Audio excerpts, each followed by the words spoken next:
Borrow me your ears.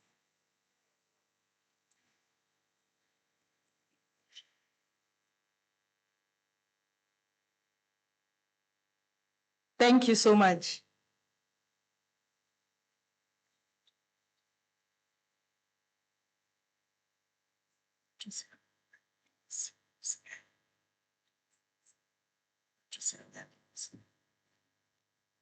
We are going to be directing your program here with Abudi Thomas, who is sitting. I don't see him now. He is supposed to be sitting there.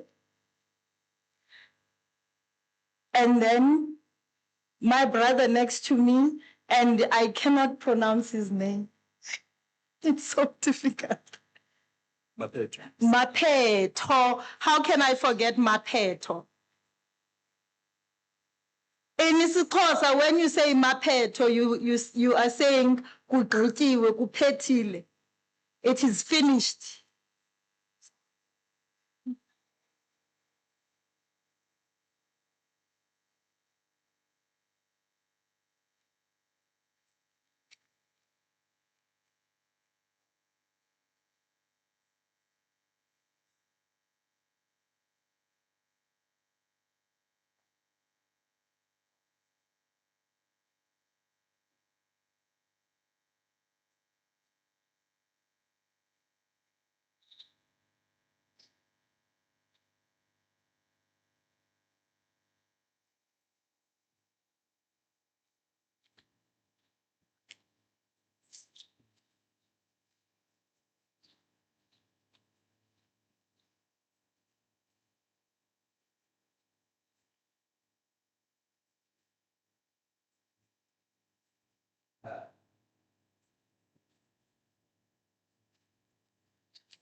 Ladies and gentlemen,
Today, we are gathered to celebrate a legend, an icon, a scholar, a poet, and an author. We are here to go down memory avenue of Professor Mphahlele, the one who has inspired generations of African writers and scholars, the one who did not despair when faced and confronted by the apartheid government, the one who stood tall at the face of injustices and penned down our history, archiving us into existence, into being, and into becoming. Writing about the African villages, writing about the Black urban spaces in a time in which a Black life meant nothing in South Africa. The one when the children of Khayelitsha, Soweto, Katlehong, and the children Mphahlele are able to ask, how can a man living outside of our time is able to pen down our own experiences? The one who's with time, who's before time. I, as a Xhosa woman from the villages of Tleane, Etuwa, grew up listening to the stories of Utate Mphahlele. I even thought he was Xhosa.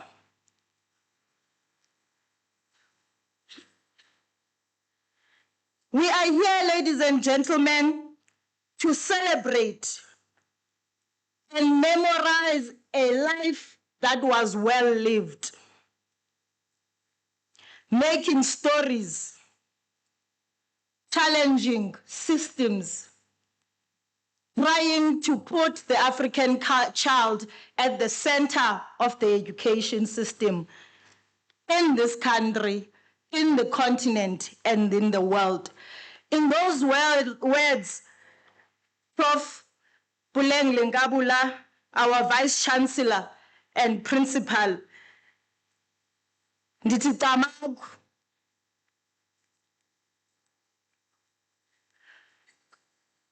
Management and our guests, I say today, this is the dream in which the University of South Africa lives for. Mphahlele, Enkosi, siyabulela. In those words, ladies and gentlemen, ndithi Thobela. My husband is Tsonga, so he always makes fun of me that I'm always butchering the language. In those words, we are going to journey together into this a lecture tonight. We are going to drive it together. It's gonna be fun. It's gonna be innovative. We're going to share ideas. We are going to go through a life that has inspired us. I am a Black theologian, and some of the works that I have read in my own work include the works of Prof. Mphahlele. This is why I say I thought he was from the Eastern Cape. Only when Unisa employed me, I realized I was wrong.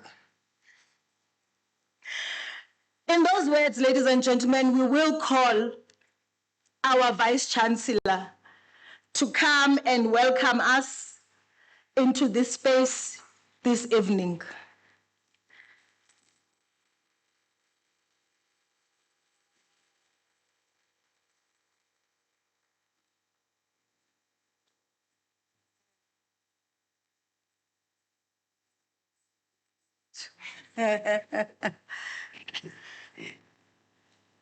Dumelang. Sanbonan. Reperil. Tatu matlala ututse na kile tatu labo matlala today.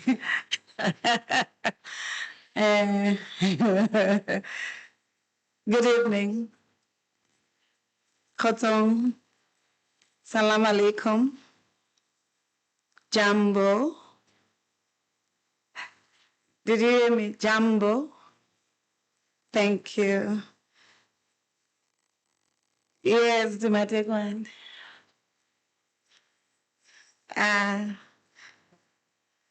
Thank you. I think when Lerato started, she said she thought Ntate Mphahlele was a Xhosa or Gim Xhosa. And then she told us about her husband, who's Tsonga. And if you know Sesotho, Setswana, and Sepedi, you'd also have said he might have been a Mosotho, especially having lived and taught at some point in Lesotho before he left for Nigeria in the US or the Americas. The reason why, colleagues, I'm starting with this is because I've said to Professor Masinya, when Mphahlele, I've said there's something that we're making which is a mistake as Unisa, but also as the family of Mphahlele. I said to Professor Masinya, I'm on strike. If you saw last year, I wasn't around. You remember? I would have loved to come. But I said, I'm on strike because I think we're forgetting that Professor Mphahlele was a global citizen. We embodied what he learned, Mphahlele, in Pretoria, and in all these countries that he served the country. And for us as a university and as a country, it's very important never to reduce his legacy only to the village that he came from, because the best of Africa's knowledge systems will therefore be marginalized. I'm still making that appeal because I feel it's very important not to lock him just in his ethnicity, nor in his village, because he actually lived around the world making sure that the best of Africa's knowledge, its literature, its critical analysis into the world is respected. And therefore, colleagues here in this campus, I'd like us to ensure that Mphahlele's name becomes a global iconic name that we should hold it to, whilst we recognize that our roots, meaning R-O-O-T-S, and our roots, meaning R-O-U-T-E-S, enable us as a society to impacting the world better. So let us allow him to flourish and to become the global icon that he should be.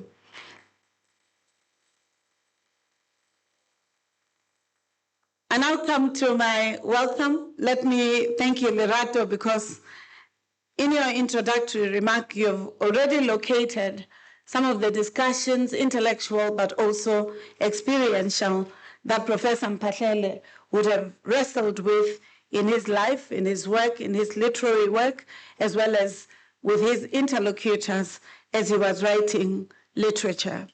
Let me take the opportunity to thank you, Dr. Lerato Kube, from the Department of Christian Spirituality and Church History. I am very appreciative because Dr. Kobe is a very dynamic theologian who wrestles with questions that sometimes in church, even in society, we are afraid of tackling, all in the name of creating theology or theological expressions that are empowering, that are life-affirming. May I request you to give her a round of applause.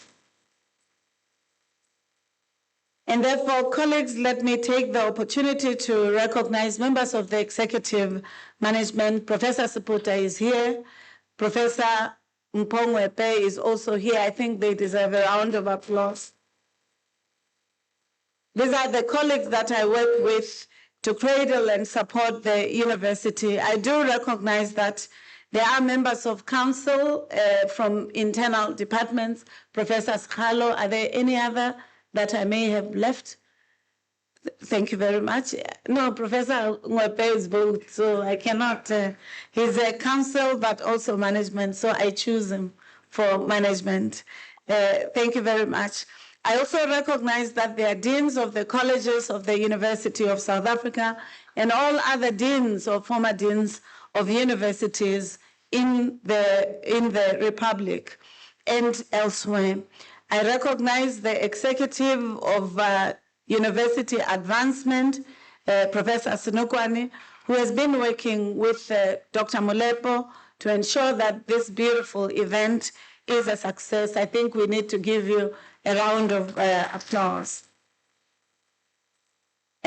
Colleagues, let me also, therefore, dedicate my time to recognize the presence of the provincial government, especially represented by the Speaker of this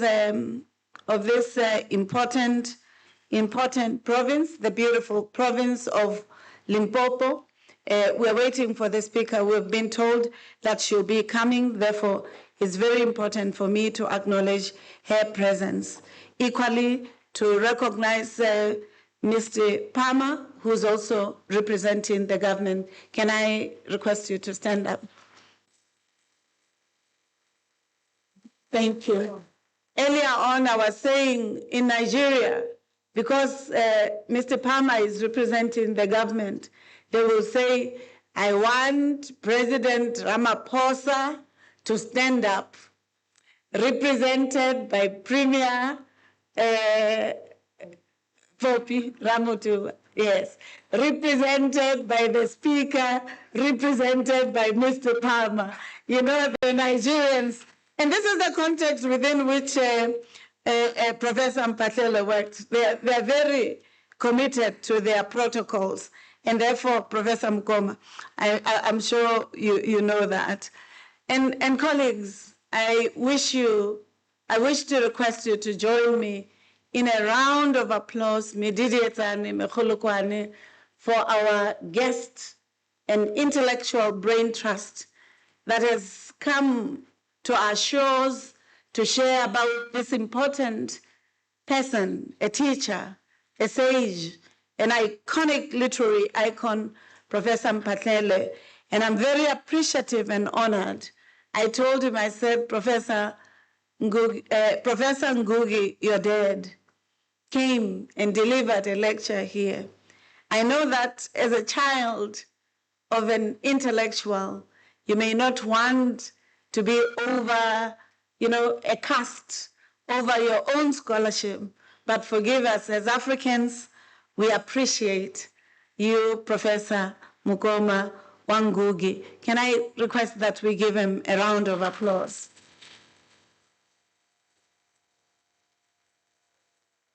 I did not hear Polokwane.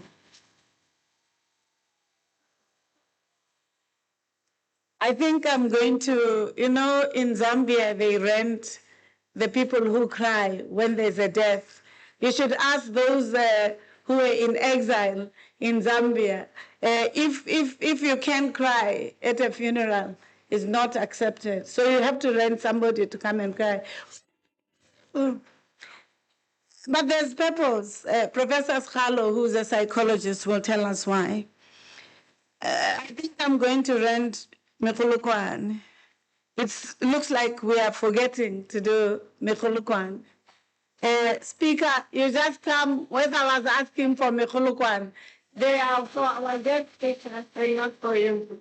Thank you very much.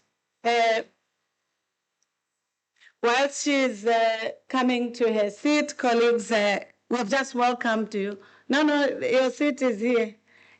Speaker, today I have the choice to tell the politicians the speakers where they should go. Can you imagine my power, colleague? I'm enjoying it. Eh? Can you give me a round of applause? Today is going to be a beautiful period for our brains, but it's also going to be a beautiful time for ourselves. So thank you very much and welcome. This is the first time that I'm telling a speaker to sit down. Can you imagine, colleagues? Thank you. Thank you very much, Madam Speaker. We truly appreciate your presence. We've just introduced our keynote speaker, and we are, therefore, here at Unisa, Professor Ngugi. We often have these lectures, but because we say, as Africans, we value dialogue, we value engagement, and therefore we often request scholars, students, younger scholars, women in our diversities, virtually and personally in contact, to respond or engage your lecture, so that when you go home, you don't feel like you just came, you spoke, but there was no enrichment of discourse or discussion. So I'm very honored, therefore, to introduce Dr. Mantepu Maschaba, who's the acting Executive Dean of the College of Economic and Management Sciences. I'm very honored because I saw her father at the back, and I don't think you think I saw you dead. I saw you. I try to make sure that I know my leaders, including who their parents are, so that if they give me problems, I come to you. Not to them. Thank you very much. You're welcome. Let me also recognize the Chief Albert Lutuli Research Chair at Unisa, Professor Puleng Sikhalo. I've already acknowledged her. Can you also give her a round of applause as Mantepu? I also recognize the respondents. It's yourself, Professor Sikhalo, it's Professor Maschaba, and it's, remind me, my brother, Professor Evaristo Banyera, yes. He's a political scientist. I didn't know where literature and political science, but I know there is a connection. Thank you very much for being here. And colleagues, we therefore have the Mphahlele family, the family from which and from whose roots this intellectual icon comes from. The genealogy of Professor Mphahlele is known, but let me request the family. I saw them. Can I request you to stand? I know you're waving. Can I request you stand?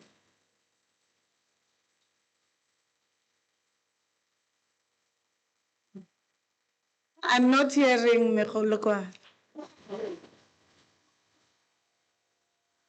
Yeah. Thank you very much, yes. We have to recognize the multi-generations from which this great icon was born, the one whose wells we drink from. And therefore, I'm very appreciative to you, the Mphahlele family, for being here as we acknowledge and recognize your father, your brother, your uncle, and your teacher. Finally, let me recognize Professor Mauchi Pataki. Yeah, Reverend Mauchi Pataki. Can I request a round of applause?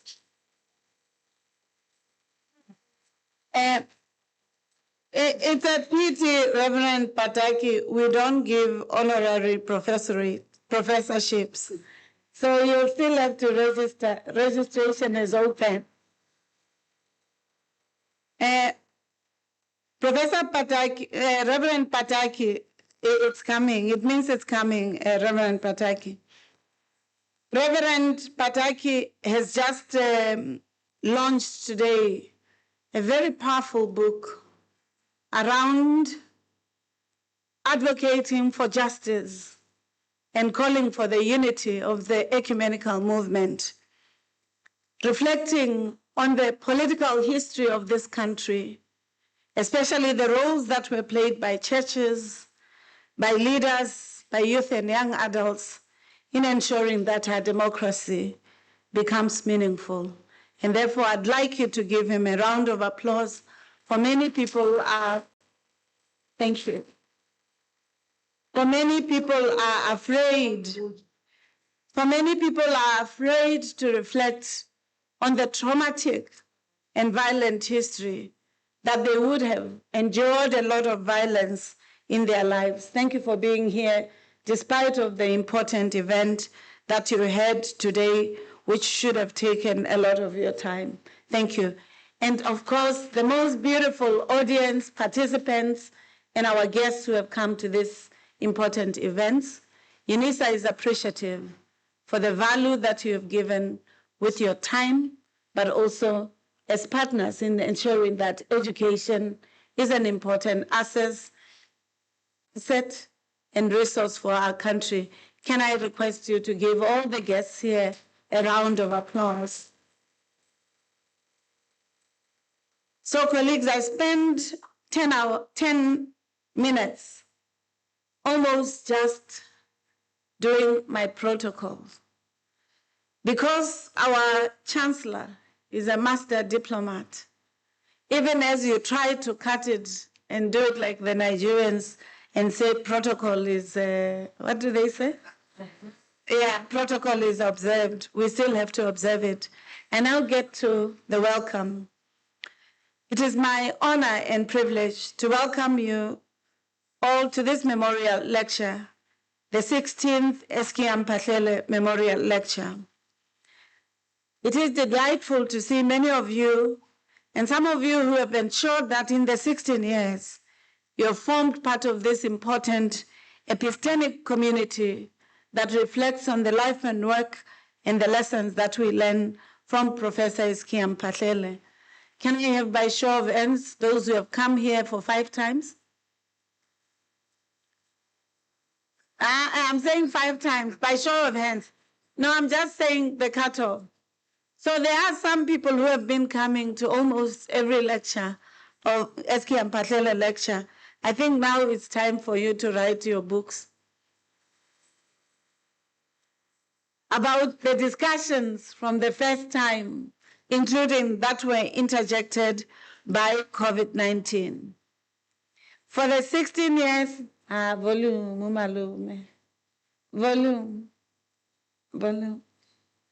Thank you. For the 16 years in the running now, the lecture has taken place at the University of South Africa.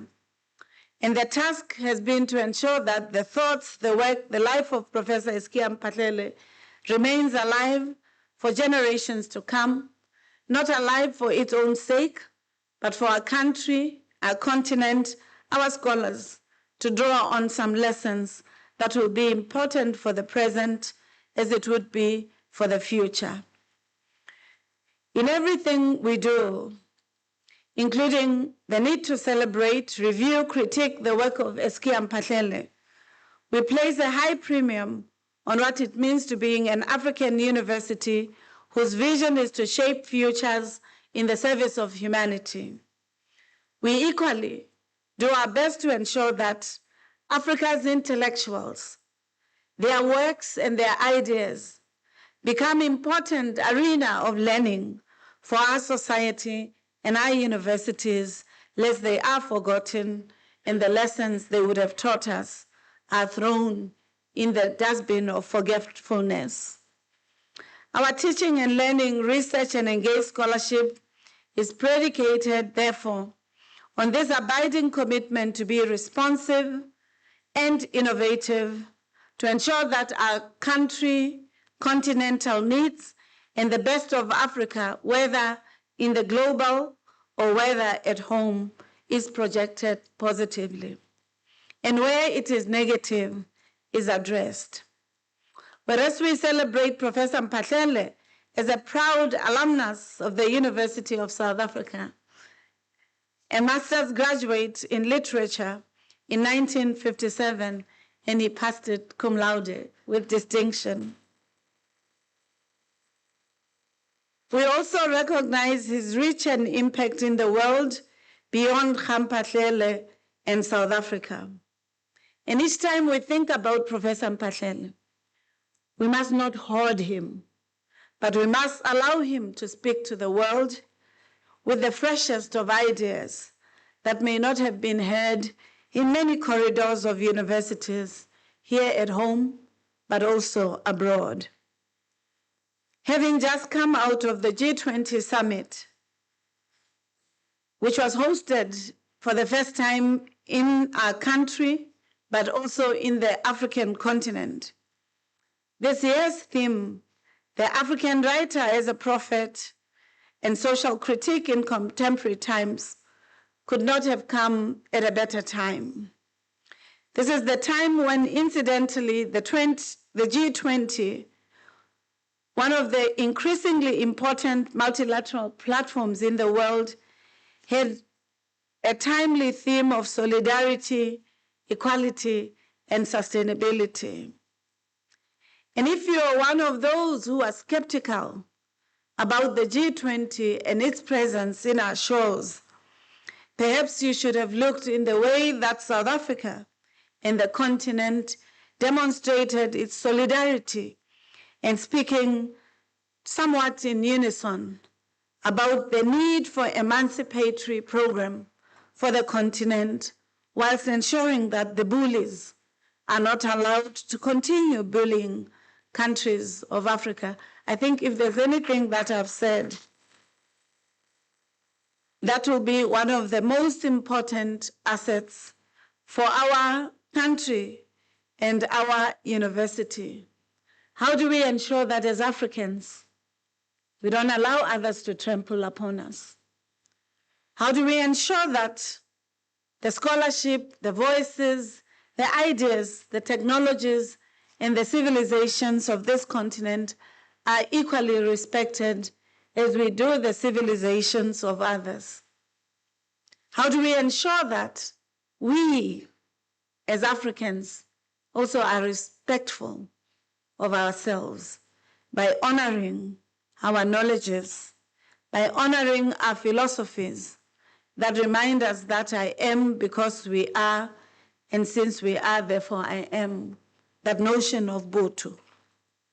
Having said all this, I also want to turn our gaze to the work of Professor Mphahlele as a social critic. Perhaps the 1993 article where he talks about educating the imagination, where his most crisp social critique character comes out. And in that article, Professor Mphahlele says the following words: "It has been my fate to be a teacher of English." Did you hear that? It has been my fate to be a teacher of English. The imagination is my regular beat, as it is the workshop of my mind. The territory of ideas, knowledge, and thought and emotion is my hunting ground. To use another metaphor, I have grown up alternately grappling hard and almost intractable concepts and then relaxing to make a pole vault leap into the imagination.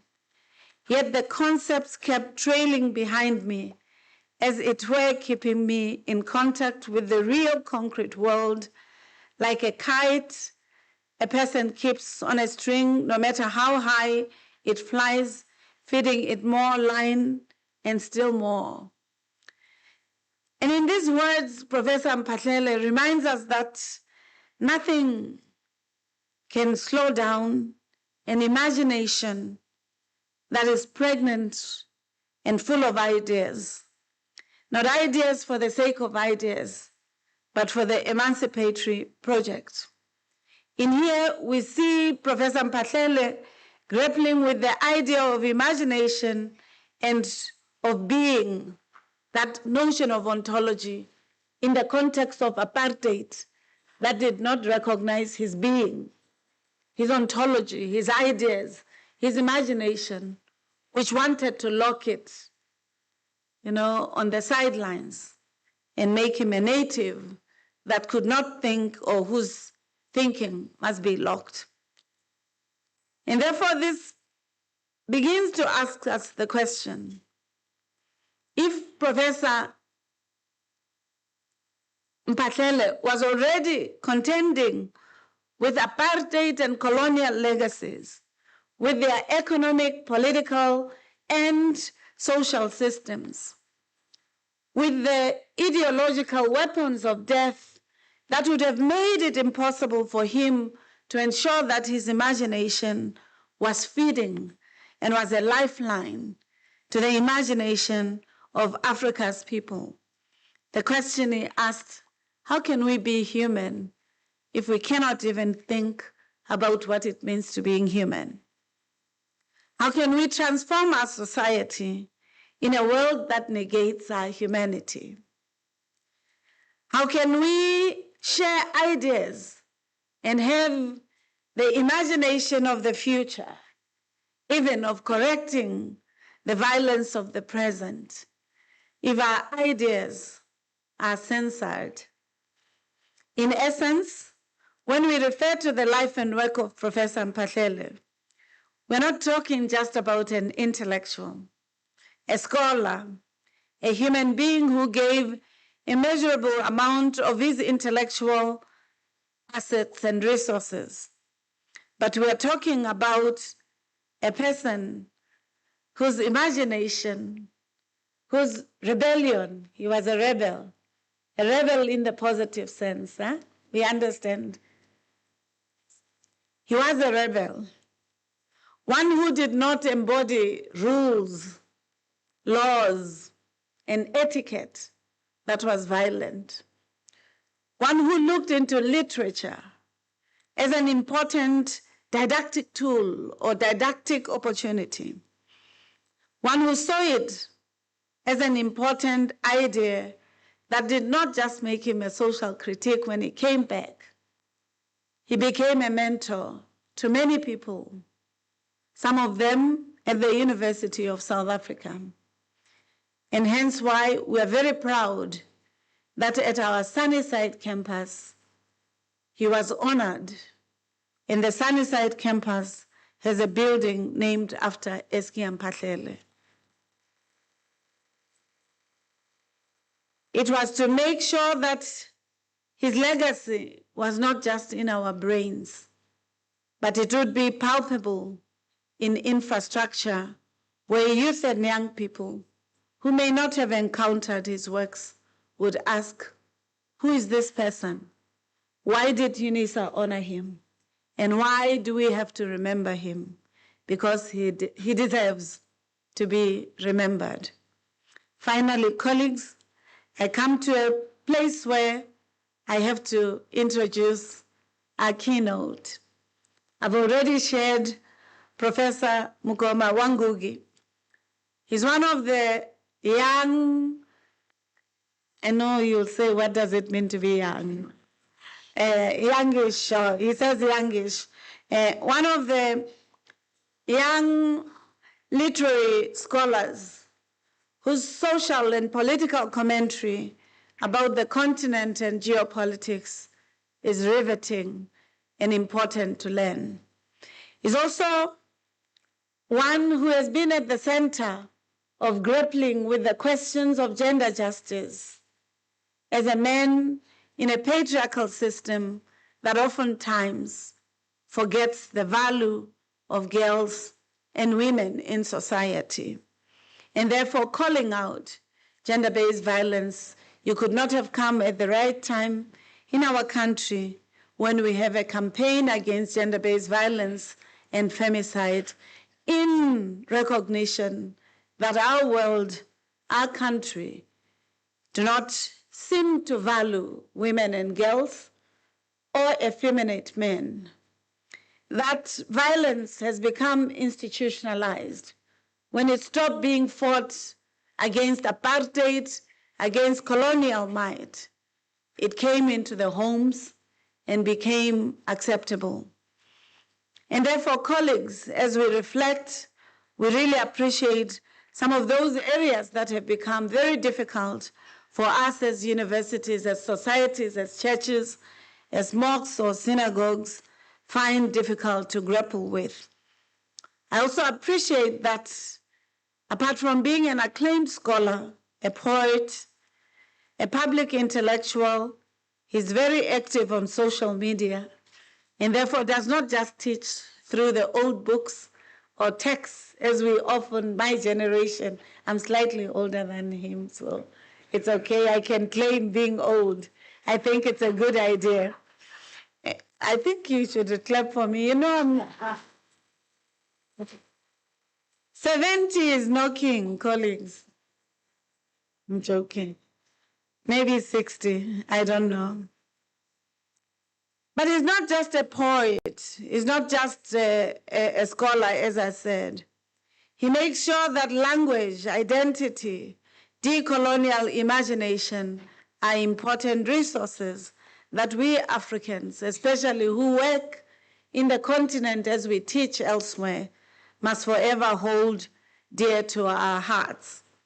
I'm very appreciative to welcome you to this important university here in the beautiful province of Limpopo, in the beautiful city, Polokwane, in the place where the kings and the chiefs of the people of this important province opted for peace in the context of war, opted for creating an enabling environment where majority of people in Easter, in September, come to remember themselves and to draw from the spirit of what it means to having churches that are located within the African sensibility.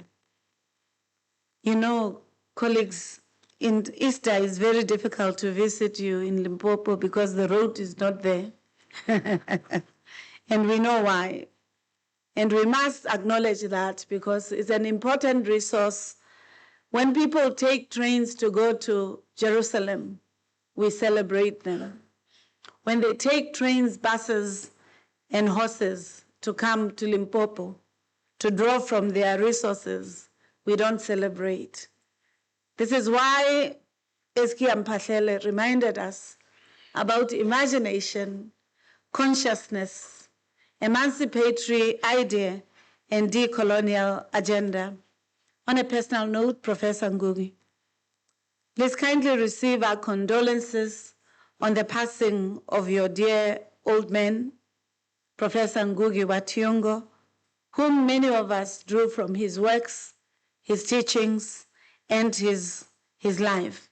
Can I therefore request you, colleagues, before he presents, that you join me in a moment of silence as we celebrate Professor Ngugi and all progressive leaders who lost their lives in this year, in our university, in our society, and everywhere in the world. Can we stand and have a moment of silence?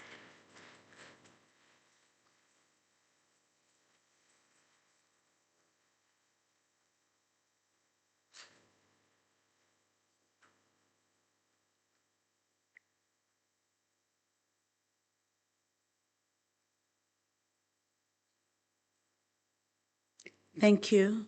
You may be seated.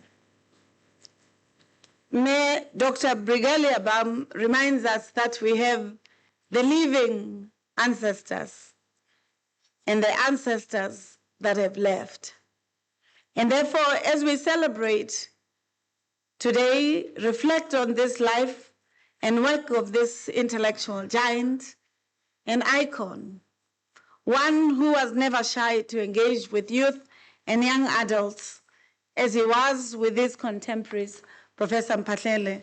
I'd like to thank you for being here and invite you through our program director as instructed. Thank you very much. You're welcome to the University of South Africa, the home of leaders, where the best people to lead the country and the continent are born. So you still, Speaker, need to come and do your second PhD with Unisa. Thank you. Welcome.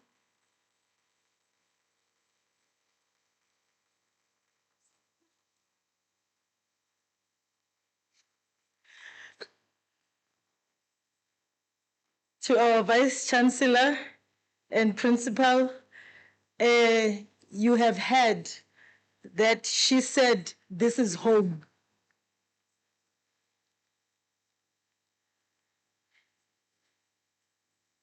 Now,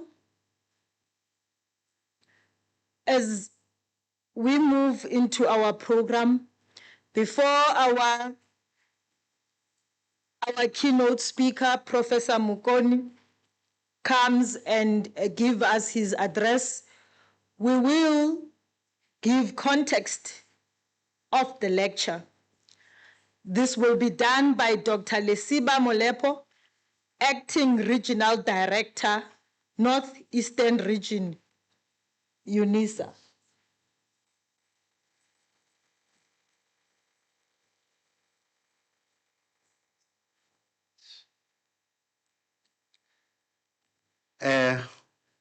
Thank you very much, Program Director, Prof. Gobe. It is my singular honor to be part of this 16th Mphahlele Memorial Lecture, a milestone that we can all be proud of. But before I carry on, allow me to greet all the guests who have honored us tonight as our VC has introduced them. Our VC has done a stellar job in welcoming all our guests, and therefore I will stand on the protocol that has already been established, VC. Tonight is another special night which serves as a testament to the commitment we have made as the University of South Africa to continue commemorating this great literary giant. Year after year, we continue to see more guests coming to honor this great son of the world. I must in advance express our appreciation on behalf of the organizing team for the VC's insistence that we elevate this event to greater heights.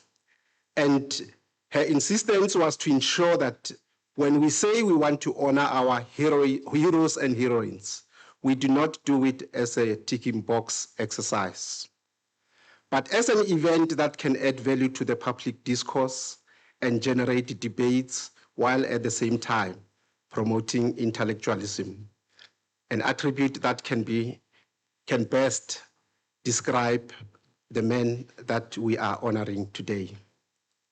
The continued support we receive from the university leadership by ensuring that every keynote speaker who addresses our memorial lectures is an accomplished speaker in his or her own right is a testimony to our unwavering desire to honor our legends in a befitting manner that best serve as an acknowledgement of their contributions.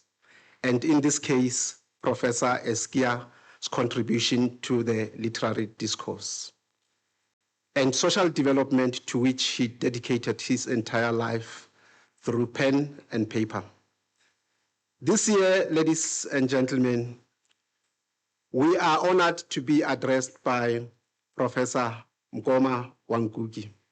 Another testimony that shows that when we talk about advancing Unisa's social impact through teaching and learning, community engagement, and critical research that address the needs of the country, the continent, and the world, we mean business. The geopolitical developments in the world make events such as this one even more relevant. To bring it back home, the social ills that we read about, hear about, and even witness in our own communities make it even more relevant for us to continue gathering and engaging in dialogue. Just refreshing on the work of Mphahlele in his famous autobiography, Down 2nd Avenue, from the first chapter, he describes how he hated school during his formative years in the rural village of Maupaneng. He further shared how he saw to himself that he would dislike it to the end of his life. And this is an experience that nearly robbed us of a great scholar whom we had the pleasure of knowing. And he described one of his teachers who seemed to tell a story of torture and seemed to work it off on learners with a rod. As a country, year after year, we get to hear about a huge number of learners who started grade 1 and never made it to matric, despite the government's investment to support as many learners as possible towards their education. Do we really pause to examine the contributory factors that lead to such high dropout rates? Could it be that we still have teachers who torture learners as the one experienced by Prof. Eskia almost a century ago, despite corporal punishment being banned in our schools? The past guest speakers who have addressed us have left us talking. And the question is, have we listened to them and acted on some of the issues they have raised?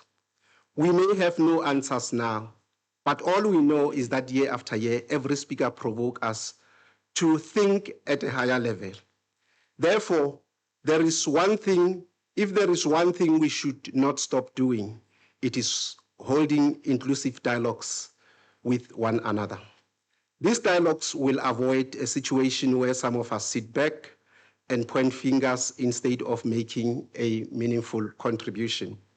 In conclusion, I would like to appreciate this opportunity by reporting back on the question that we have been receiving year after year following every successful memorial lecture. One such question was, yes, it was successful, so what? Suggesting that what tangible projects are we doing to keep the legacy of Professor Mphahlele alive? And tonight, I'm proud to report that this morning, we launched a compilation of stories written by our students as part of the reading and writing competition we have held over the past years. We have done this to promote the culture of reading and writing, something that Prof. Eskia was passionate about. And later in the program, you will have an opportunity to hear more about this book. Some of you might have seen it on display this side as you were coming in. Let me, later, of course, you will hear about the book. Let me take this chance to thank all the key role players, including our colleagues from the colleges, because as a region, we work collaboratively with colleges who worked to ensure that this book become a reality. And I must also report that in partnership with the Central Library, we have also launched a mobile library bus museum, which feature the lives of prominent people of our provinces, our country, South Africa. And one such person to be featured in that museum is Professor Mphahlele. I thank you.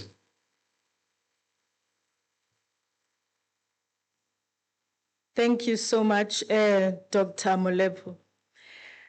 Now, when I was doing my PhD, ladies and gentlemen, I was supervised by Professor Tinyiko Maluleke.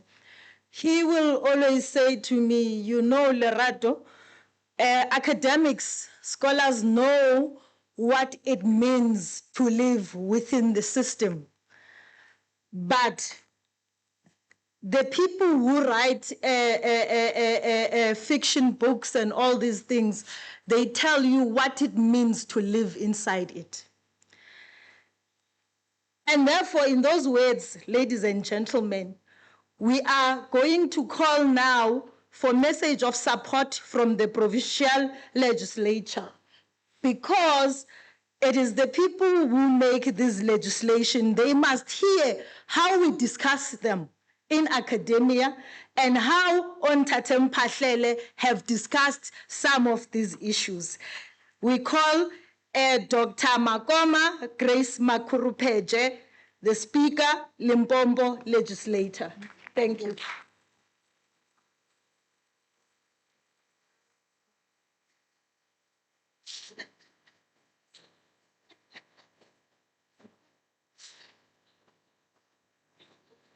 Carmen, you got it very right. Limpopo. She got it right. Limpopo. Dear, we are Limpopo. Ariangaya Limpopo. We are here at home. Prof. Limpopo, you are home. Welcome to the home of Limpopo. Now you are home. You are here at home. Yes. Thank you so much, Program Director Dr. Lerato Kobe,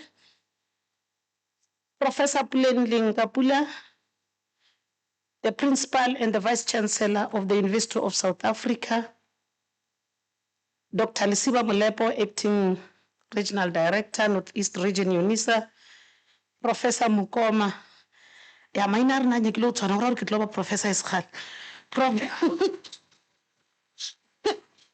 Professor Mukoma Nkunki, Associate Professor of the Department of Literature in English, Cornell University, Professor Behera, Academy and Political Analyst,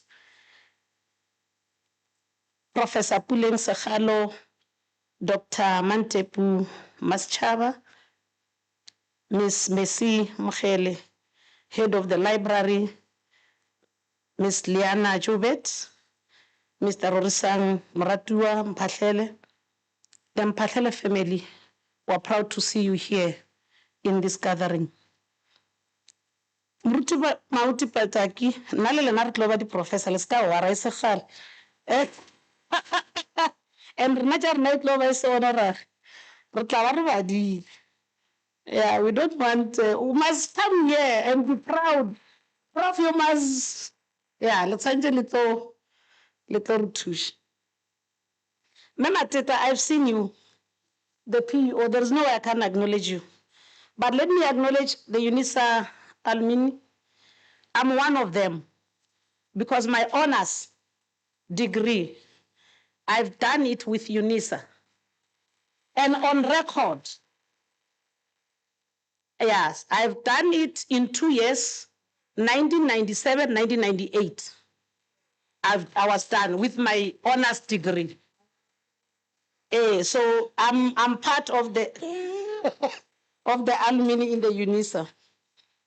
I recognize all of you, all the guests, all the important people. I apologize if I don't mention all of you. Mine is to do the message of support.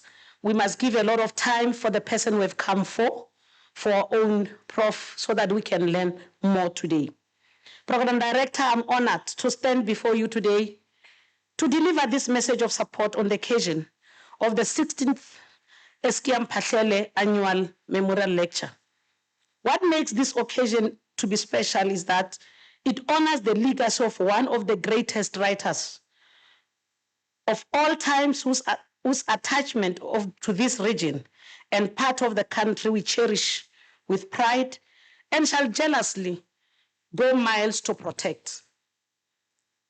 Now that we are hosting this distinguished lecture under the theme, African Writer, It's a Prophet, and Social Critics, the Contemporary Times, it will not be good to reflect on the character of Prof. Mphahlele, so we may understand why African writers, he was called a prophet as well, because he was prophetic, and social critic in the contemporary times. The summary version you get across different sources points to the fact that Prof. Mphahlele was a South African writer, educationist, artist, activist, celebrated as father of African humanism and one of the founding figures of the modern literature. I will not go through that because I want to allow our own professor to have an opportunity to tell us more about him. But I think it's important that we must be able to indicate that we celebrate Professor Mphahlele, who stayed in Leboa home, who's a giant coming from an area called Sefako. I'll mention the two leaders. There are leaders in the province that I can't mention who were the freedom fighters, anti-apartheid activists. I can mention some of those who were in exile. That shows that our liberation was never free. And Mphahlele joined those leaders, those giants, to be able to say, as and when you fight on the other side, whatever I'm going to do, I'm going to put it down so that the generations to come must be able to read and follow my legacy. We pride ourselves about that. The area where he comes from, or the Limpopo will know that, we'll talk about leaders like Peter Nchabeleng, who started the UDF. We can talk about other leaders. As women now, we are with the 16 days of activism. We'll talk more about Bushalot Matrek. But there are two main leaders that I can talk about. We know Ralebo Ephraim Mphahlele, Nguni, Peter Mokaba, and them. But I think I must talk to two leaders. One, Sefako Makgato. Sefako Mapogo Makgato. It's where this legend comes from. This is the first president of the ANC between 1912 and 1924. He was born there. You could see that this area was rich, and it's still rich with the leaders that we can tap from. Another leader that we normally don't talk about, because Mphahlele, we have the responsibility ourselves to record the leaders of women and the role they've played in struggle. Normally women, when you talk about Mare or Winnie Madikizela Mandela, we speak about a lot about Mandela himself. When you speak about O.R. Tambo, we never speak about Adelaide Tambo. When you speak about Walter Sisulu, you never speak about Albertina Sisulu. And it's high time we start tap out and say, in this struggle, men were not alone. And these women were never making tea. They participated in struggle, and therefore their history must be recorded. I want to talk about the lady called Lillian Masidiba Matavani Ngoi. Mwana Matavani. Wauchwa leboago, wauchwa Sefako Makgato. Mwana Matavani re tshwantse re re, aka ba ba nyetswe Eastern Cape, aka ba deliverile, mara she's the first NEC member of amongst the women who were the NEC members of the ANC.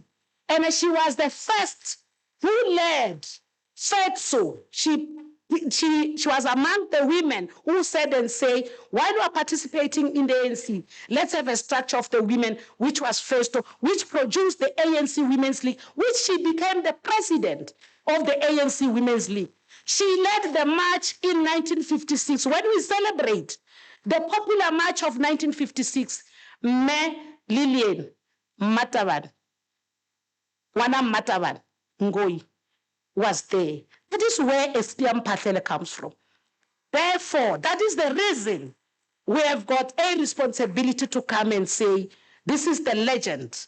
In the academia, we must be able to pride ourselves and say, as Limpopo, we are counted in the history. And Limpopo has never counted in numbers. Limpopo has been the small province, but the kind of leadership we produced make a huge impact to the advancement of this country to where we are. Therefore, we want to appreciate that as the legislature, you have invited us to come and make a presentation. Like I said, I'm not going to waste your time. They've done me a long speech, but I just want to say in my small message to you, Prof. Na ke tsebe, mara nka se bolele. Mara lerato la gago la o rata province ya gaetsho le ya mmakatša. You love this province. And I definitely know you have influenced everybody to say, I'm not just a vice chancellor of a Unisa that resides in Pretoria. I'm going to make the people of Limpopo to know that Unisa, Limpopo is part of Unisa, not by extension. And for that, we appreciate that. Continue to say in the family of the leadership, we know that even our president, who's the chair, the president, former President Thabo Mbeki, working with you, he will be able to make sure that indeed Limpopo contributes in the manner that we are used to contribute. I'm saying so because I once said, I didn't know, Prof. I once had an opportunity, I'm disclosing, Prof, that we were in a flight going to Cape Town and we sat together. She told me how much. She's so excited that Limpopo, we have got the first female premier. And Unisa is ready to support the first female premier, Dr. Popi Ramathuba.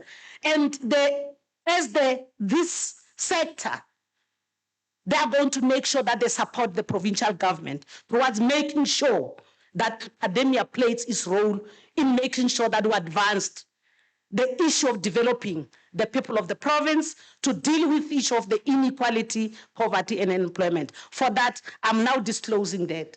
But the second point, I was so amazed when I saw you, Komoria, Utlishiche, certificate is a bishop. Yourself, you never delegated. She came to Moria Paratukwane. She just certificate as a bishop or bishop. You are now a doctor. We now have in Limpopo a person called His Grace, Dr. Engenasi Joseph Lesanyani. So that is how you say academia. We need government. We need our own social partners, which is the civil society, so that we are able to take the province forward.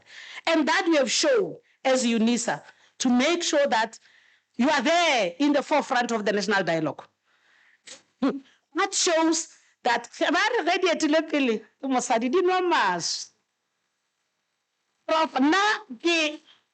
testimony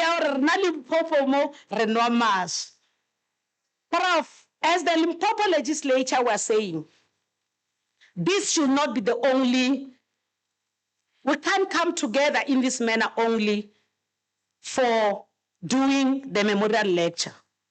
As Limpopo legislature, we are on the verge of establishing partnership with academia institution through the province. Because we want to say the work that is done by Parliament, academia is able to assist us. We are still on the way to say how do we meet and make sure that we develop a memorandum of understanding, because we want to see the legacy of Mphahlele going to the level of even to schools, so that our learners at schools must be able to read about him. They must know from him. They must be able to say, how did our leaders who came before us manage to do it when it was not easy, when there were not free books, when they were not able to get anything for free? But here government is subsidizing. They must be able to say, how do we take this work forward? In the legislature, indeed, we're coming there. I've got already 2 doctors there. It's myself, it's Dr. Cheselani, it's Dr. Tleane. We are coming. But we are saying, have programs that are specialized for our members and our staff in the work that we do. For example, we can't have the SCOPA that is very active in the legislature, but we have public accounts committee in municipalities that are not able to hold the executive in the municipality account. Do we need to capacitate them? I'm giving a challenge to Unisa that we need short courses, that we must come to you and say, this is relevant to government, it's relevant to public officials, it's relevant for us to say, there must be value for money. We can't continuously, as the legislature, appropriate budget. We're now in the process of appropriating budget. But when we went to Sikukune, in taking legislature to the people, we're going to monitor whether the budget we're appropriating, is it giving service to the people? And as we strengthen the oversight mechanisms, we need the academia to work with them to be able to say, this is where we think you can be able to do it. And I'm not sure, because we're now having introduced going back to say, we need those sectoral parliament. Tomorrow, we're hosting the parliament on people with disability, because this month we're celebrating that month and we're remembering them, we're saying as government, how far have we gone? How are we going to make sure that we continue to monitor what the executive does as the legislative arm to make sure those people are being assisted? We want you to come and debate. Next year, we're going to give you all our parliaments. We've got the youth parliament. We've got the women parliament. We've got disability parliament. We're going to close with the men's parliament. Men, I'm challenging you. I got the 5. We've got men's parliament.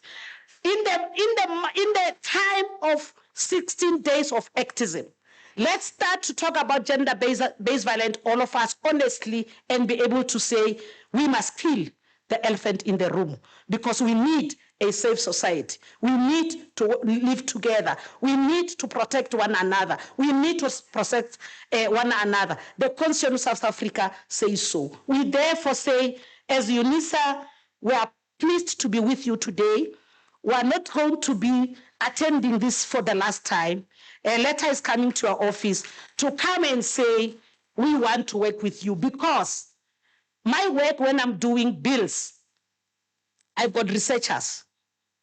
My question is whether the researchers I have, do they have the requisite capacity that is doing the necessary research that is able to influence the policies and the laws that we are making?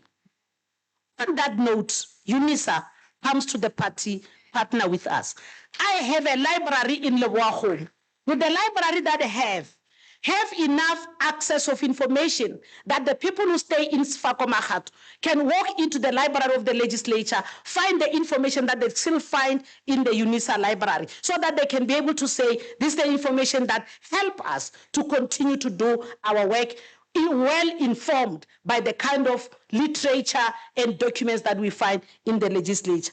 On that note, I take this opportunity to wish this important gathering an important learning curve for all of us because I'm here to learn.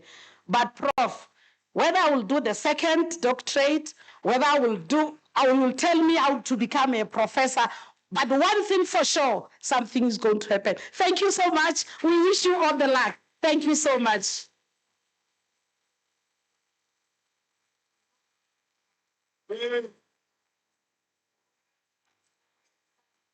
Ladies and gentlemen,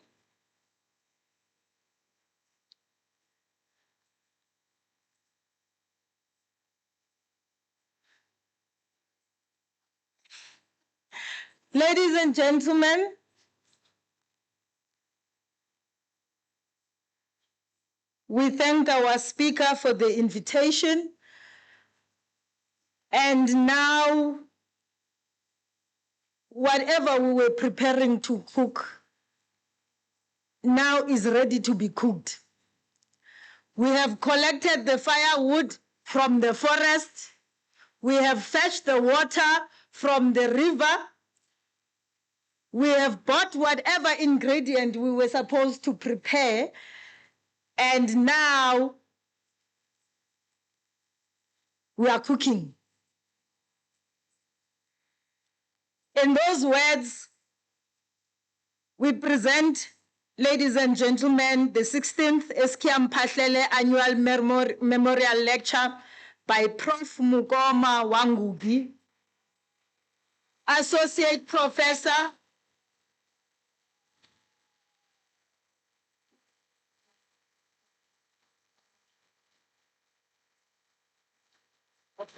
ladies and gentlemen, he is an associate professor in the Department of Literature in English, Cornell University. He's the African writer, a prophet, a social critic in our contemporary times.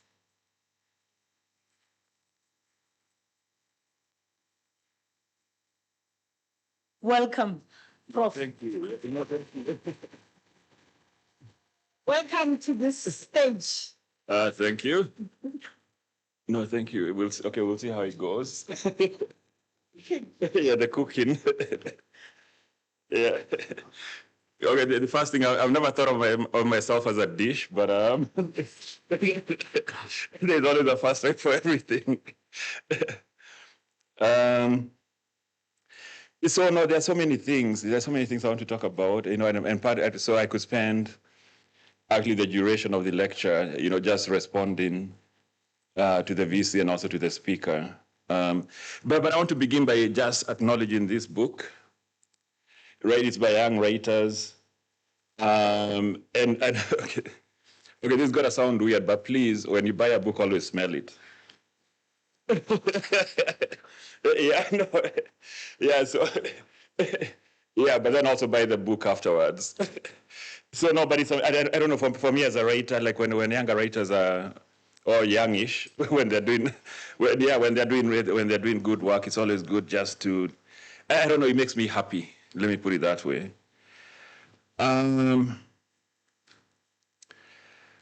So okay, let me begin with the protocols. Okay, not be Nigerian, but Kenyans also say all protocols observed. but anyway, Vice Chancellor Puleng Lenkabula, thank you so much for making this visit possible.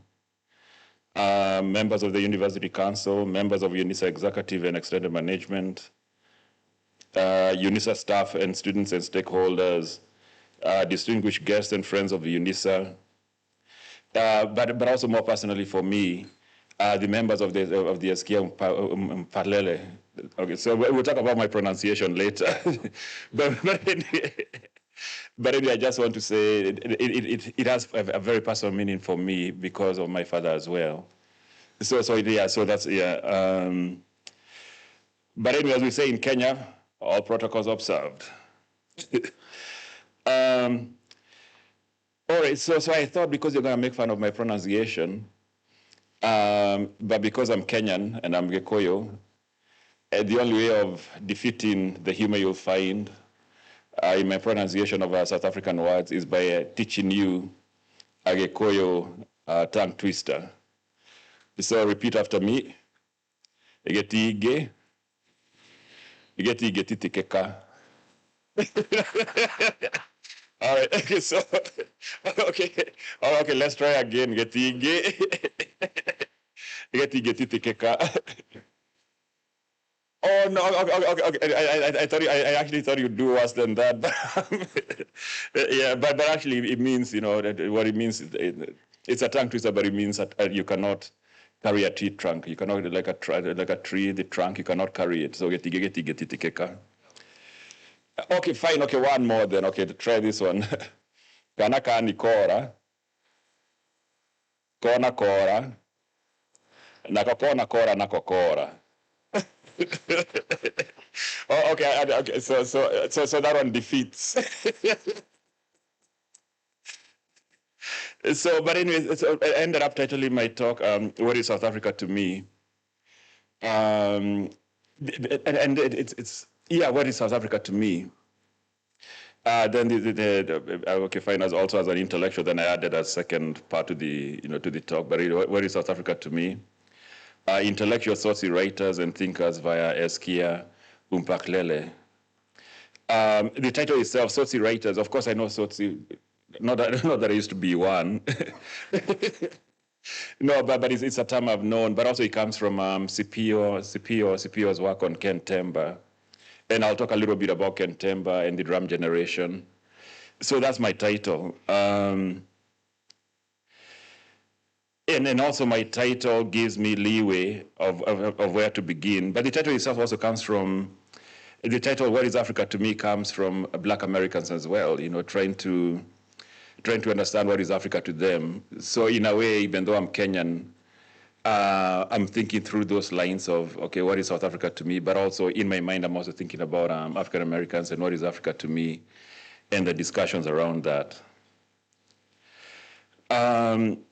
So thank you, Vice Chancellor, for mentioning my father. He passed away in May, right? And part of my talk will be around that because he's part of that. He's part of Eskia's generation, and then also I'm responding as a writer, also as a scholar, but also going back to the Mphahlele family, but also as a son or a child, that's born in that literary world. He passed away, and part of my, so, all right, so ordinarily, this is how we used to work. You'd have a question about something, he would call me, right? Or sometimes okay, mostly work the other way around, when I would have a question, I would call him. But this time around, I couldn't call him because I know he gave a talk on Eskia years ago, right? But I couldn't find it. But it's one of those moments where just instinctively I was reaching out for the phone, call him, hey, can you just send me the speech, right? But at the same time, though, okay, I was going to make the joke. Okay, so had I found the speech, that's what I'll be reading today. So, but anyway, that didn't quite work. It didn't quite work out. But I did find in his introduction to Eskia's book. This is what he writes. Okay, to Eskia's down Second Avenue. In the preface, he captures Mphahlele very well. But also, as it turns out, also the topic of our meeting here today, because in the preface he called Eskia, the title is Prophet Mphahlele, named after Ezekiel the prophet. So I don't know, someone mentioned that already, right? I think it was Loretto, right? In terms of, I'm sorry. Oh, Mphahlele. Okay, get. No, I'm joking. No, but thank you. Yeah. So anyway, so okay, Mphahlele. So now this is my father writing about him, right? He says in 1963, he founded the Chemcheni Creative Center in Nairobi. It was meant to be a place for Kenyan writers, where Kenyan writers could meet and draw from the same fountain. In the forward, essentially already Mphahlele was already engineering or incubating African writing, right? Or in this case, Kenyan writing. But anyway, in the preface, he also talks about how Eskia then he met a young student by the name of Henry Chakava. So then he becomes almost like a mentor to Henry Chakava. But Henry Chakava ends up founding the East African Educational Publishers in Kenya, which he takes over from Heinemann Educational Publishers. And consequently becoming, and then later we can discuss during the Q&A. That reminds me, I should start my timer. But later we can discuss now, okay, what educational publishing and its role in positive, and also everything comes with a contradiction. So later we can talk about some of the contradictions around that. But if you just want to recognize that it's Eskia then who fires the imagination of Henry Chakava. Okay, so, but there is more. When Eskia is in exile, he becomes a professor teaching at Nairobi University, where he argues for the inclusion of African writers in the study of literature. So then a few years later, we'll all be familiar with this. A few years later, it's much easier in Geko, it's much easier for me to say Fafa than my father. So anyway, Fafa is the chair of the English department together with two of his two colleagues. They engineer the Centering of African Literature in Literary Studies, but also more than that, renaming the department from Department of English Literatures to the Department of African Literature. This was in 1968. And the essay that comes from that everybody should read if you haven't read it, is Abolition of the English Department. So this is in Nairobi in the 1970s, right? Then later, Eskia comes here, and now this somebody will have to educate me. I'm also here to learn, by the way, right? So, but anyway, at WITS, he starts a Department of African Literature, right?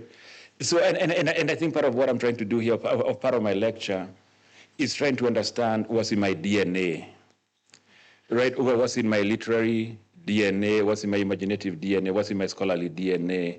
So part of my work here is just trying to trace some of those things, right? Because then later, now we're talking about 2020 at Cornell University, where I teach. We with some colleagues, in particular, Professor Carol Boyce Davis comes to mind. I don't know, we just follow the idea of decolonization. So then we engineer a renaming of our department from Department of English to Department of Literatures in English.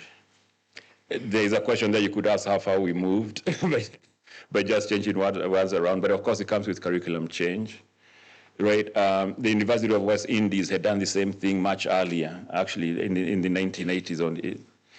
Carol Boyce Davis, then now she's the chair of what then was the English department at Howard University, which is a historically black university. But there now, then, you know, she engineered a renaming of the department there from English literature to just the Department of Literature, right?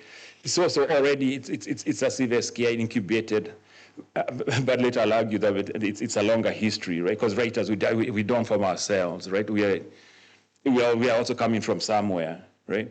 But anyway, in terms of thinking about then how do I end up at Cornell University thinking about the language question and the renaming of the department? Surely I cannot not see that the conversation Eskia would have been having at Nairobi University, but also his work with young African, okay, now they will be older, but young African writers then somehow that's part of my literary tradition.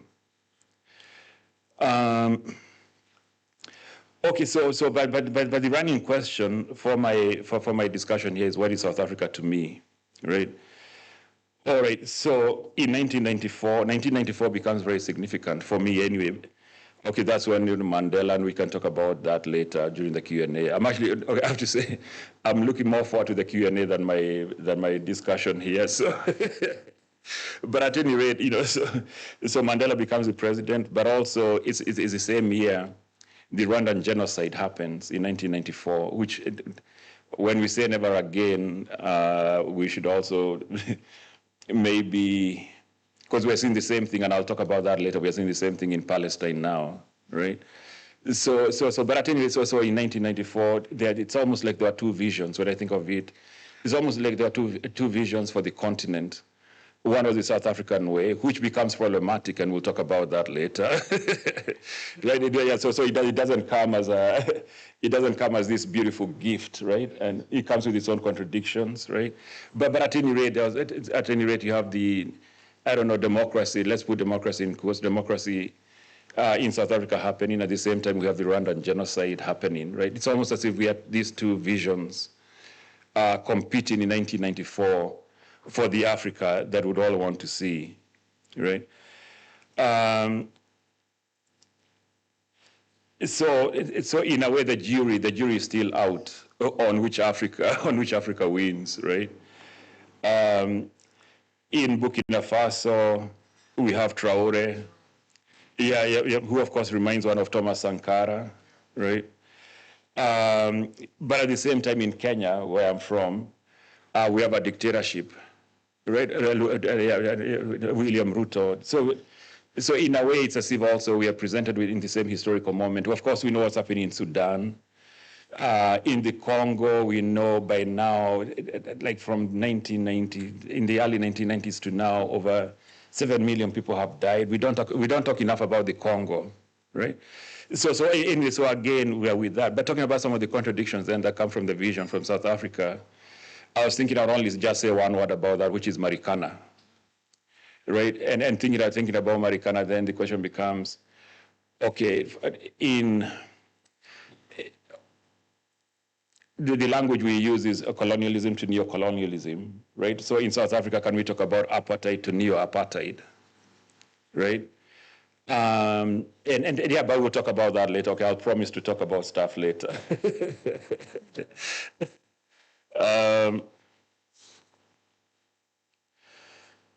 So again, going back to what is South Africa to me, I'm in high school in 1985. At that point, my father is in exile.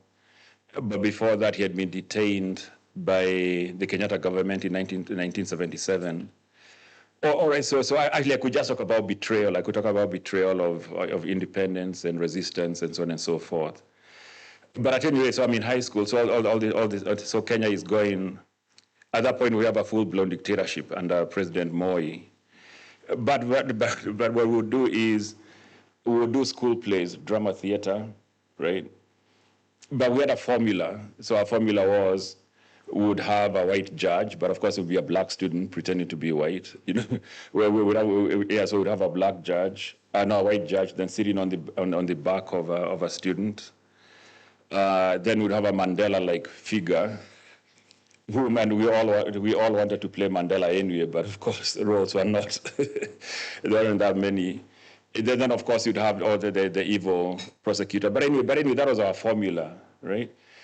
But now in thinking about it, like why was it so important for us to be doing the South African plays? And part of it was because of the censorship and the dictatorship in Kenya. So in a lot of ways, when South Africa was going through its own struggle, we are using your struggle also to speak to us as well, right? So, yeah, because there was no other way. One of my memories is my drama, talking about teaching. My drama high school teacher would come and teach us King Lear, right? Shakespeare's King Lear. But he would come and close the door, right? And say, whatever I say in this classroom should not leave, right? Because that's how, I don't know, that's how fast, okay, I'm talking South Africa, but anyway, that's how fast the police would have come for him, right?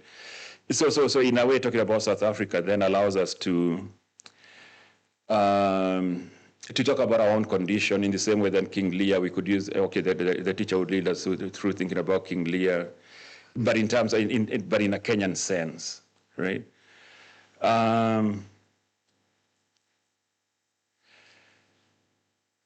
All right, so again, going back to my father and his introduction to Down Second Avenue, he calls, at the time when Eskia is going to Kenya, at the time he's in Kenya, right?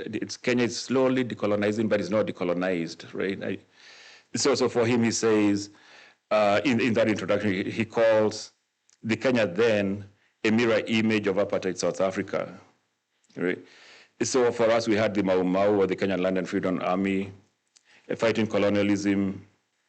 In the same way here, you had Mkono Sizwe, but it's also part of the same mental colonialism. Of course, it's physical and material and economical and so on and so forth, right? But again, just going back to South Africa and me in Kenya, in high school, I hated school. Somebody mentioned about school and people not attending. No, yeah, I was one of those students. but anyway, we had In the Fog of the Season's End by Alex Laguma. So there was this teacher her name was Mrs. Gaduma, right? But in the Fog of the Season's End, when she's teaching us about the book, she talk about Bukes, the main character, as a warrior, W-A, so he's a warrior, he's out fighting. So that's the line in the book. But then for her, the most important thing also was for us to think of him as a warrior, W-O, right? W-O-R-I-E-R, right? But she spent time on that and thinking about writing and thinking about how I'm a writer now and the careful attention to words and how words can play. Then for me, would come from In the Fog of the Season's End. But again, okay, fast forward. Okay, what is South Africa to me now? Let's fast forward to the early 1990s. So what happened in the early 1990s? Okay, so at that point, I'd gone back to the U.S. I was born in the U.S., right? Then. Well, no, I mean, no, I was just born there. Like it's not. I mean, it isn't. Yeah, so I was born there, right? I mean, we have to be born somewhere. I actually, right now, even being born in the U.S. isn't that. No, okay, so hold up. No, okay, we'll get to your remarks shortly. Because I want to say nobody can feel pride about being born in the U.S. right now because of Trump. but also I have one word for you, Ramaphosa at the White House. All right, anyway. So anyway, fast forward to the early 1990s. So I'd gone back to the U.S. now, right? I grew up in Kenya. So we left when I was very small. Then went back to the U.S. now for college. But in college then, there were two South African activists who were in exile because they're part of Mkhonto weSizwe. One of them was called Mphahlele. He died in South Africa, actually. He died in 2002. And the other one was Kanyo GQ, okay, G Mulu. Okay, you're gonna correct me now with the Q pronunciation. Anyway, okay, I love to start making jokes. All right, yes, so but at any rate, they're the ones, we're talking about 1991. So they're the ones who introduced me now to what I would call my understanding of South African politics. The ANC, the Mkhonto weSizwe, they were certainly Marxist, Leninist, you know. So in a way, I would say my own intellectual growth comes from Peace and Kanyo, right? But it was also now Kanyo in particular who introduced me to The Will to Die by Ken Temba. You know, so, and here then you have to imagine, we're talking about, in the 1990s, we're reading Ken Temba, we are all young, and how the tone of actually now what becomes, what now later people call the drum generation, how that would resonate with us. But also, and later I promise to talk about music because they also introduced me to a lot of South African music. In particular, at that point, he was Dollar Brand, who becomes Abdullah Ibrahim, right? So at some point, you know, it's late at night, we're just, you know, the party's almost dying. You know, it's cold outside, we're in Pennsylvania. And just listening to the music and talking about it.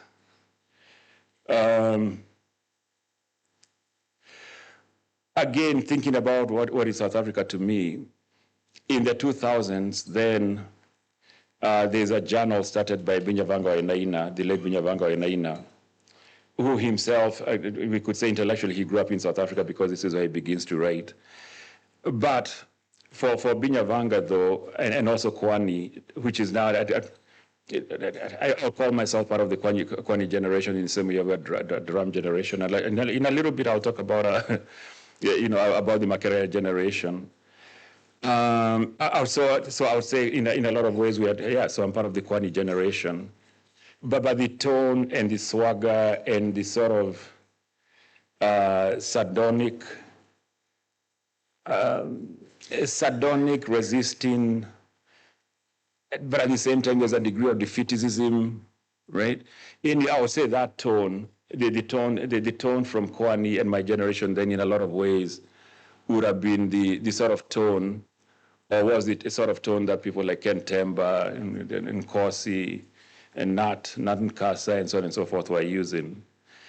But anyway, Kwani becomes then the seminal journal for our generation in the same way then drum here then becomes a marker of that literature generation. Of course, we know Mphahlele's role as I think he was a fiction editor at Drum, right?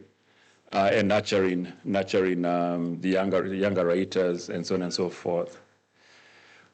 Or continuing on with the theme, what is South Africa to me? And this is really what I want to talk about. So yeah, after that long introduction. So now imagine me, I'm a young professor. This is around somewhere 2012, right? And I don't know about the university system here and about getting your tenure or job protection and so on and so forth. But in the US, though, you have to produce a book before you can get tenure, right? So it's a critical moment in any scholar's life. So my initial idea had been to just write a book. The title I had in mind was From Achebe to Adichie. Right. Okay. Later, I was to learn to make the joke of, okay, if you're saying from Achebe to Adichie, it just means alphabetically you're moving from A to A, so you haven't gone very far. But anyway, but at any rate, that's a book I wanted to write because it would have guaranteed me tenure. But in the course of researching the book, I came across early South African writing, right? Because there are ways in which, and this is a discussion we can have. There's a way in which then early South African writing, and my argument would be because early South African writers were writing in African languages, and getting translated by mostly missionary schools and missionary publishers and so on and so forth. Yeah, so there are ways in which, because of African languages, then we have sort of exercised early South African writing from the African literary tradition. But anyway, so there I am. I'm a writer, also a scholar. I'm trying to get my tenure book, and then I come across now this other vast literature. All right, okay, so what do I do? Do I continue with what then to my mind is a lie, from Achebe to Adichie, right? Or do I do now the harder work of trying to understand early South African writing in relation to the longer African literary tradition, right?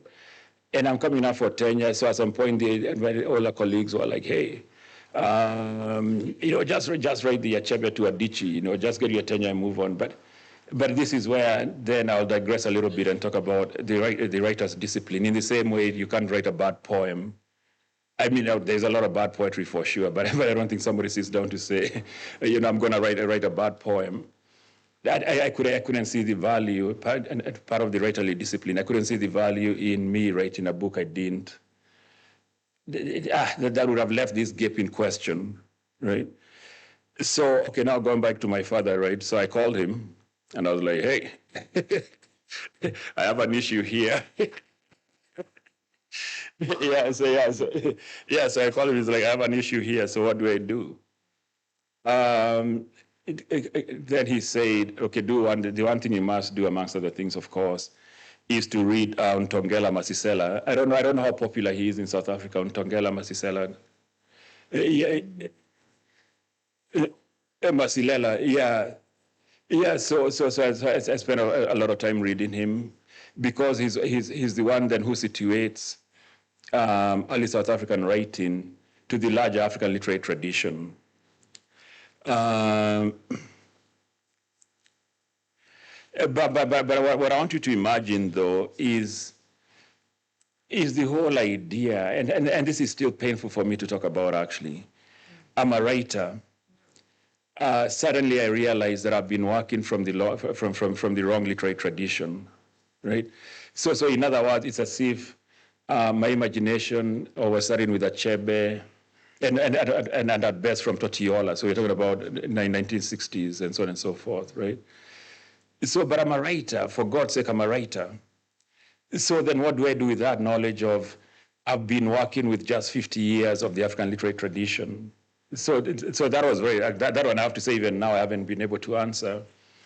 But my answer for that, though, now is to make sure that young African writers have that longer literary tradition, right? So they're not working from what later I was to call a truncated imagination. So that was one, right? Then the other one is, okay, I was also, as a scholar of African literature, because I mean, that's what I do. I study African literature. What does it mean that for the years I've been teaching the wrong thing, that I've been teaching the wrong African literary tradition, right? So anyway, so what does it mean? At that point, I have my PhD, in post-colonial literature, then realizing, hey, I've been wrong all along, right? So then that leads me to the rise of the African novel, right? So the whole title of that book is The Rise of the African Novel, Politics of Language, Identity, and Ownership. Because at that point, as Fela Kuti says, who know, no, go, no. In other words, if you don't know, go learn. We'll get to the music. So in a sense, then let me take the next maybe 10 minutes or so then to talk about what I found, where when I left the myth of African literature beginning in the 1950s, 1960s, now to incorporating South African literature in my thinking as a scholar. All right, so I found in the early 1900s, South African writers were writing in Xhosa, Zulu, Sesotho, and other African languages with translations into English. So you have Thomas Mpholo, you have Glomo, you have Nkai, you have A.C. Jordan, you have Saul Plaatje, Muhudi, which then gets the fame of being the first full book length of in English.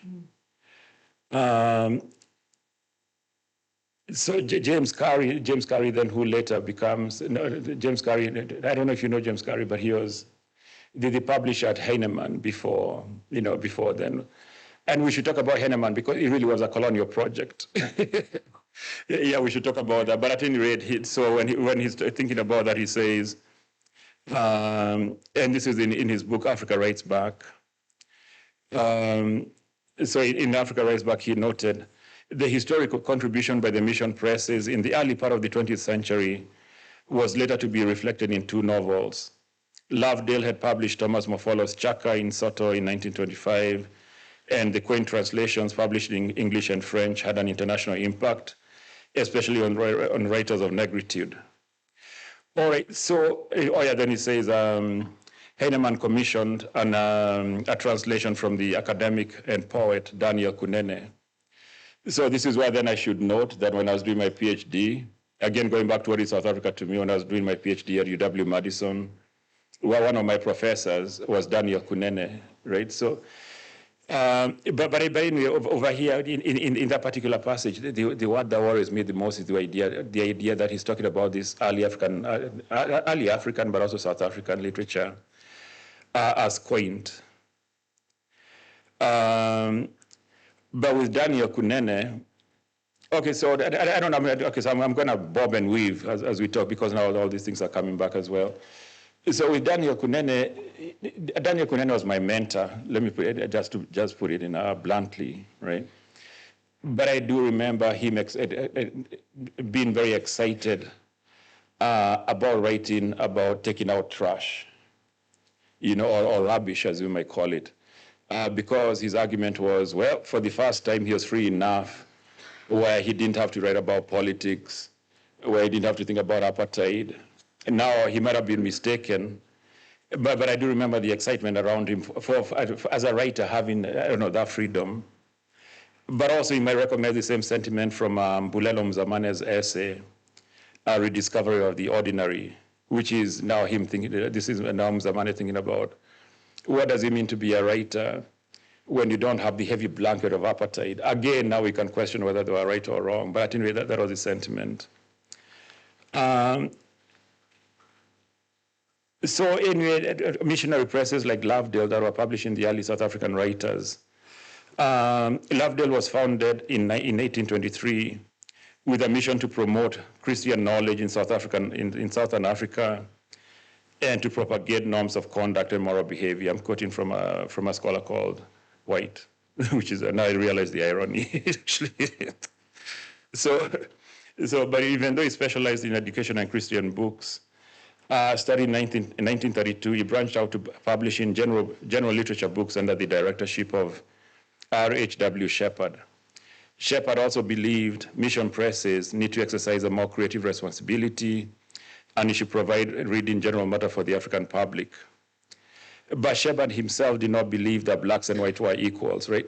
So as much as I'm thinking about the early South African literature, it is good also to keep in mind that the sort of literature that then the missionaries expected were, books about, coming to civilization, coming to see light, coming to essentially becoming Christianized.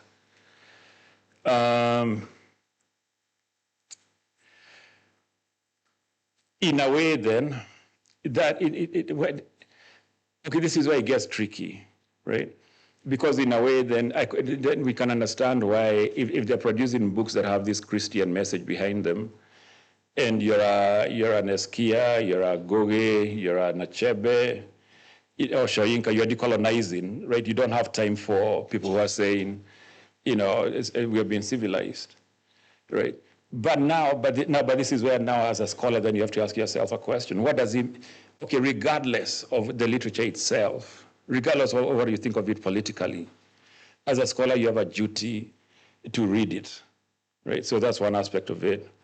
But the other aspect is that maybe we are also just misreading this early South African writing, right? So if you take Mfomo's Traveler to the East, it begins with, Traveler to the East, which is very hard to find a copy nowadays, because also talking about publishing, I think that literature needs to be reproduced. But at any rate, it begins with a character called Fekesi, who is moving from darkness to, I don't know, to civilization. It begins with the lines along those lines, but then also when we are cannibals and so on and so forth. But anyway, the book becomes a bestseller, right? So he wrote it in Soto, right? So it becomes a bestseller. But this is where then as a scholar you have to ask yourself, okay, is it possible that Traveler to the East is actually making fun, right? That actually Traveler to the East is actually making fun of colonialism, right? Because if you're African, you know, if you're African, you know you did not eat another African. Like, it's funny, right? So anyway, so there's also the question of how we interpret that literature. All right. But anyway, the larger point here is that, like, the Makerere generation, the Achebes, Gobe Shoinkas, and so on and so forth, these South African writers and intellectuals belonged to their times. And as apartheid became entrenched, so did their resistance. For example, Nkosi Sikeleli, which now is an African national anthem, was formed in part as a song of mourning, to which then Mkai added nationalist verses. Saul Plaja, nationalist and one of the founding members of the ANC, arranged for the recording of the anthem now in London.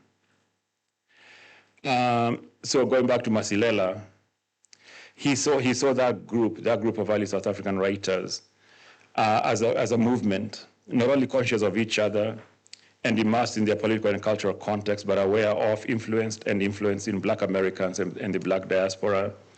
In short, there was, as we say in Kenya, very serious people, right? And going back to okay, yeah. So if I say I'm serious, then it makes. If I say they're serious, right? No, but it does go back to the VC's comment about even Eskia. We need to see him as a writer of the world. We shouldn't provincialize him, right? Because really there was. So at some point, Saul Plaja lives there. Somewhere in the 1920s, he lives there. He leaves South Africa. He goes to the U.S. He meets with W.B. Du Bois. At that point, he's trying to raise money for now at what now we would call today a growing anti-apartheid movement, right? So already they belong to the world, right? So it's a question of how we read them. But anyway, so Masisela saw them as a movement. But anyway, the thing that becomes important to me then is, all right, why don't we know this literature?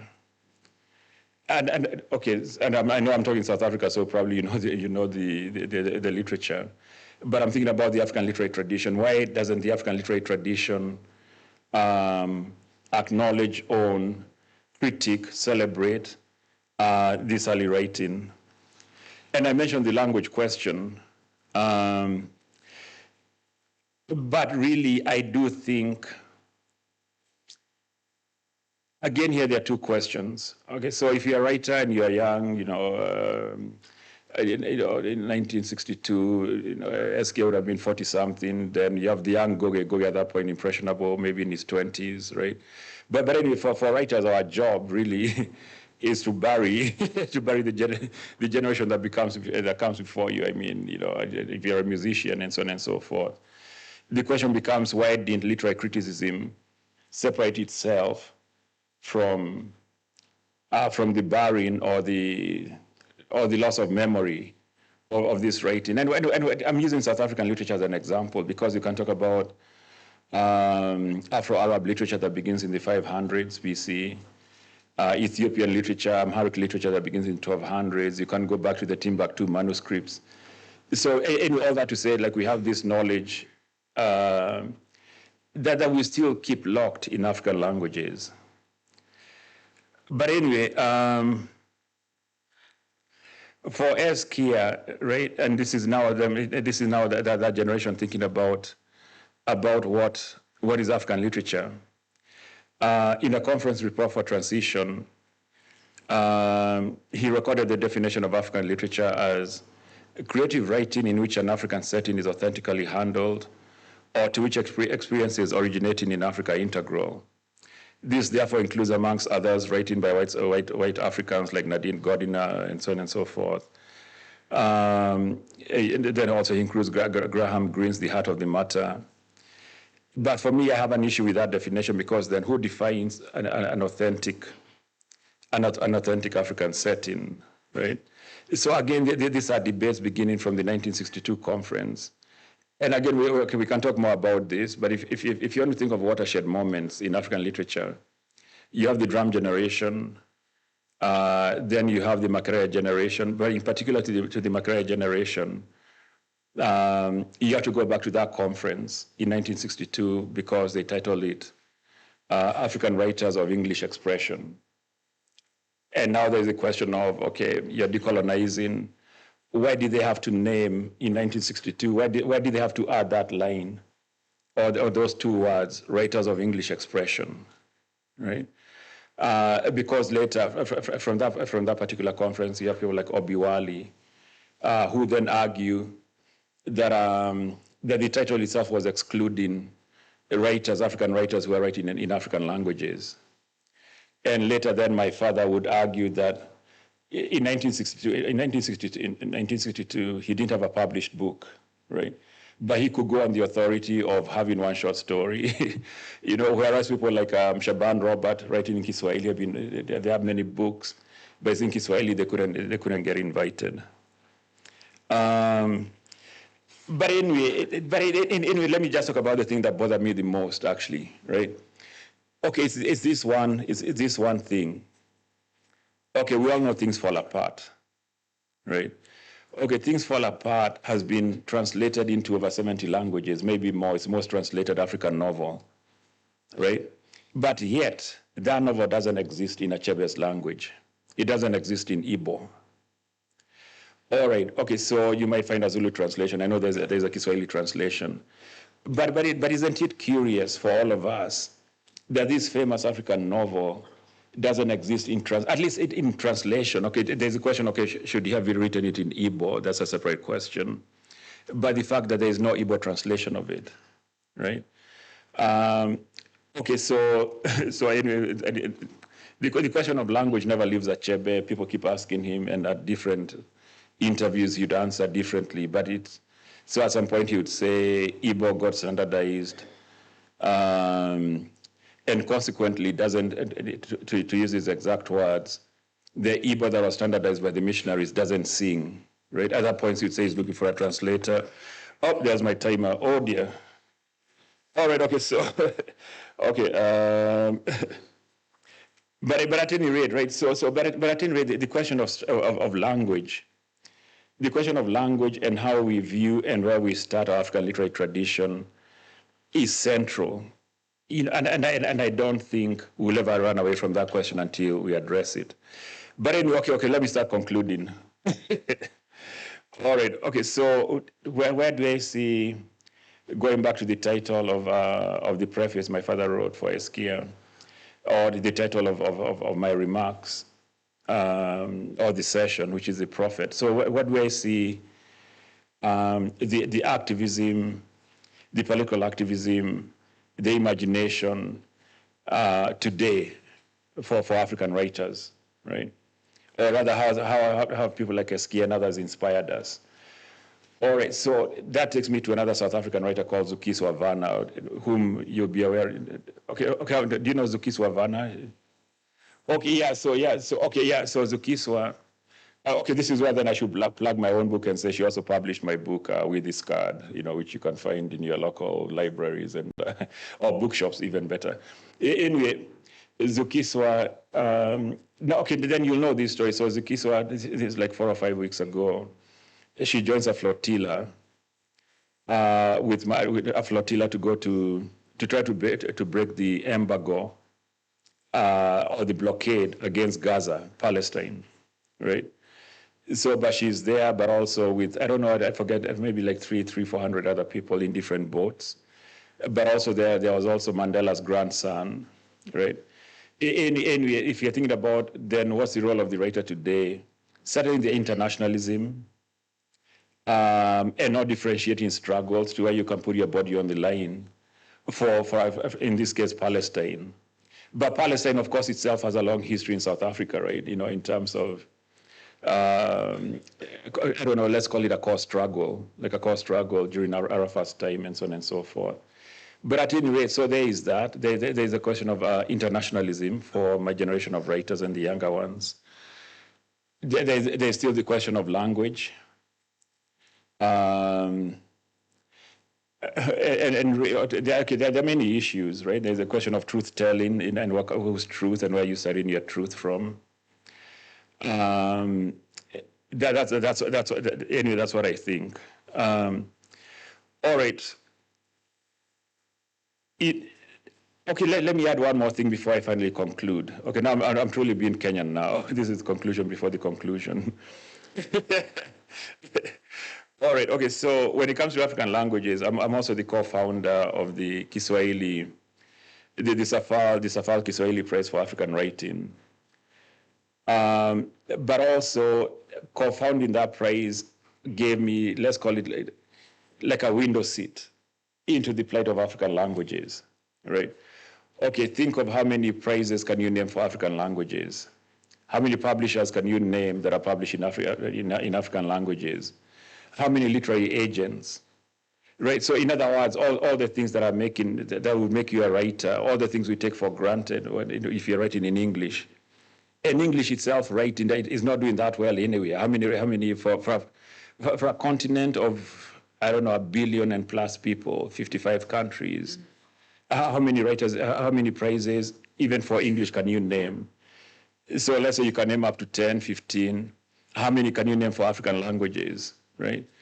So anyway, so the Kiswahili Prize has taken me in just to understand. I don't know. I think the VC was talking about bullies. I think of English as a bully, and my instinct, and it should be our instinct, is to fight bullies. Okay, no, yeah. Okay, we'll get to that. No, don't worry, don't worry, my brother. Don't worry. We'll get to that. No, because at that point it becomes a because at that point it's a question of English as a tool, right? Which is actually a point that Eskia makes, right? So we are here, we are speaking in English. It's a tool for us to communicate. But can we say that English can carry African culture? But more importantly, should English be at the expense of African languages, right? So the debate is out there. No, the debate is out there. All right, okay, so anyway, I want to end by two things.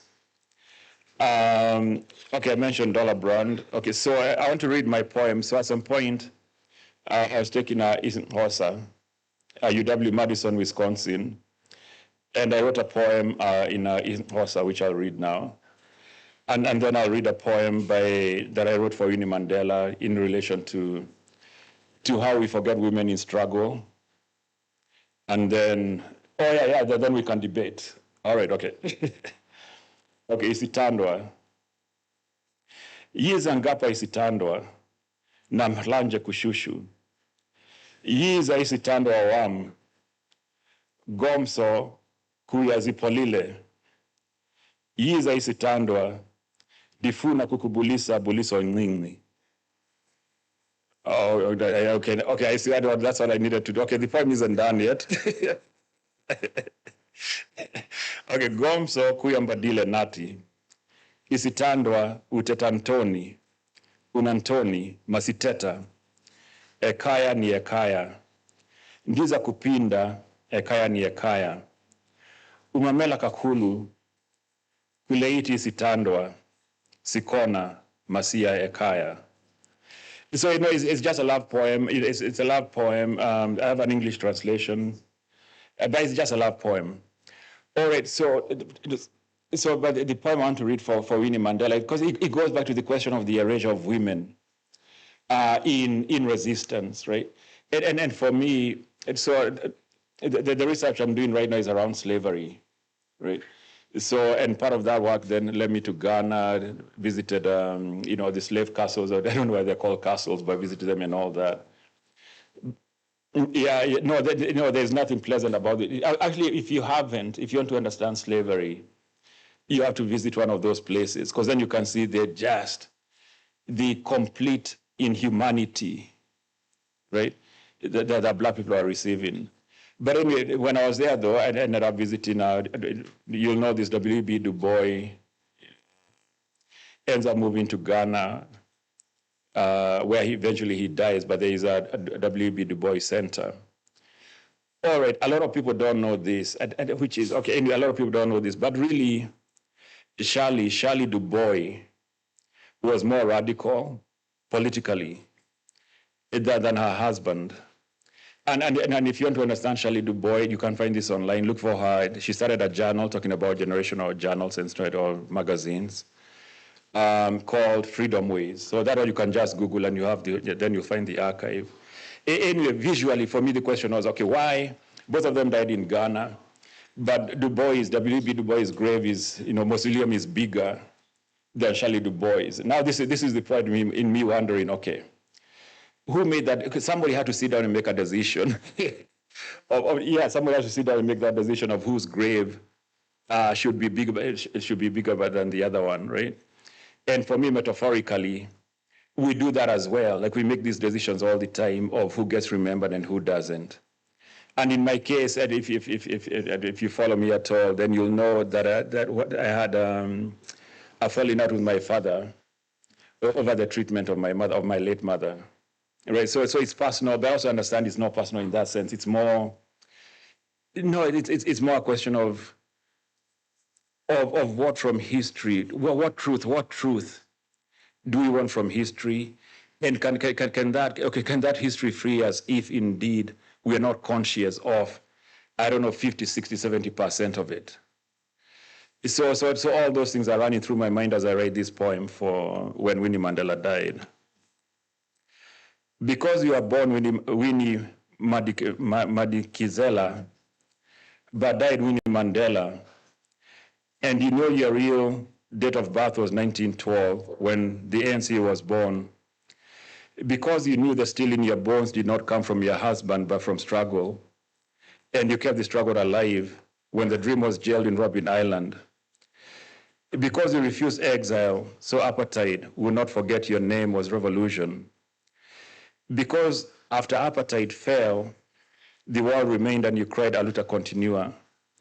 Because no one human being should be a nation or a nation's memory or conscience. Because you're Winnie Mandela, born Winnie Madikizela, for all that, they knew that to betray the nation, they had to betray you first. All right, thank you. Mm-hmm.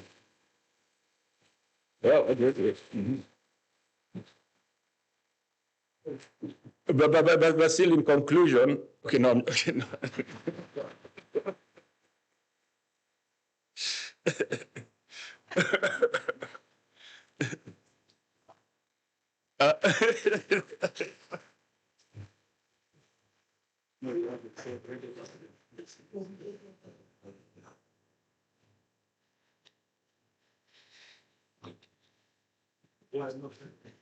I don't know.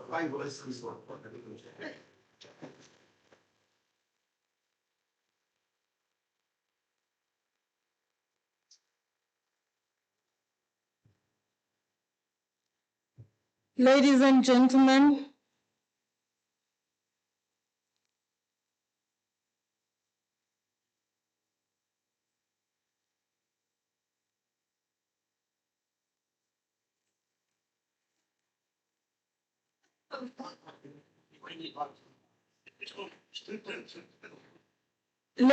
gentlemen, you will forgive me, I'm a village girl. When elders are speaking, you wait a minute. Thank you so much, Prof, for cooking. It was fat and it was healthy. Thank you so much. Now we are going to call our discussants. But I want to just make this comment when you talked about the book that you needed to write to be tenured. And you said, some said, just write, anything so that you could be tenured. And I sort of like cried and lamented inside, because this is what African children are still told when they are doing their PhDs. Just write so you get the certificate. How long must we do this? We just write for certificates, but when you write a PhD, it's a forever material that will always people go back to. So I thought about that, but also now this one, I was joyful when you spoke about using South Africa for your own imagination. I was in Kenya, in Kibera. I came back changed in 2023. I was invited as a guest speaker by the Urban Deacons there in Kibera. They took us around Kibera and they showed me places like Soweto, and the way they spoke about South Africa, I wish I could put a speaker and all South Africans can hear how people are inspired by the stories that we take for granted. And I just want to say thank you for that.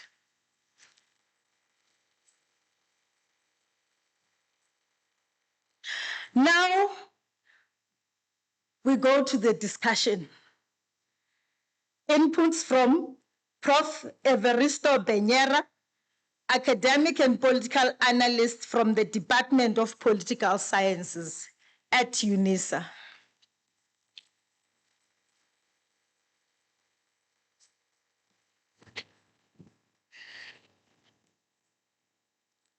Jambo sana. Habari yako?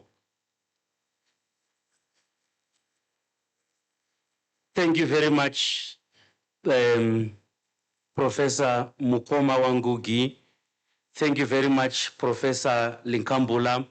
Thank you very much, the leadership in this province, for inviting me to come and respond to this lecture. As a true African child, I will begin by an apology. Yes, in Africa, we must start all speeches by apologizing. So I must apologize for something. I don't know why I was chosen to respond. And I saw that on my bio, they said that I'm a political analyst. Thank you very much for that. In modern religious terms, we say, I receive.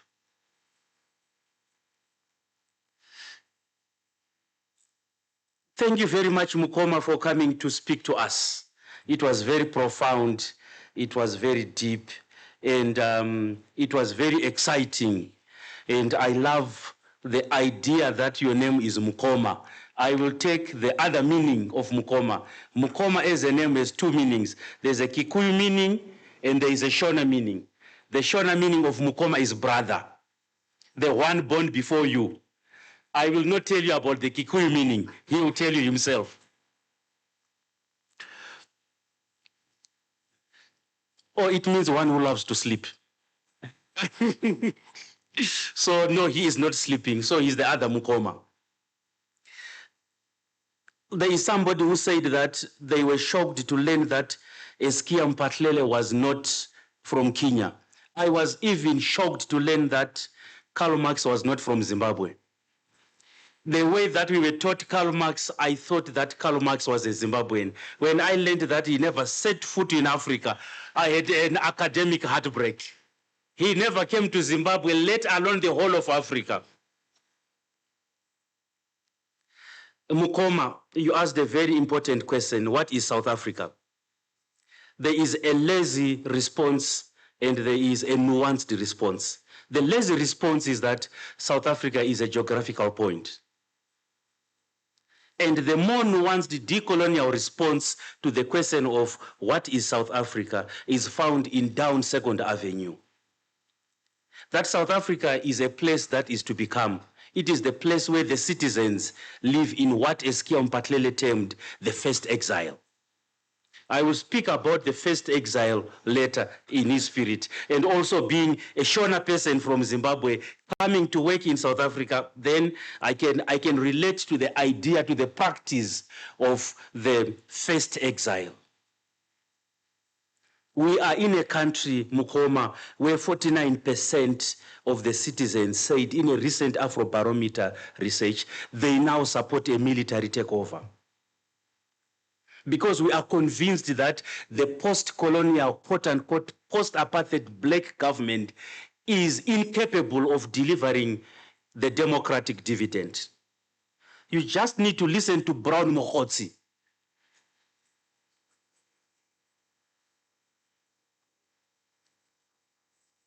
No wonder why some racists are saying in Afrikaans somewhere, so this is really what they wanted to do with the country.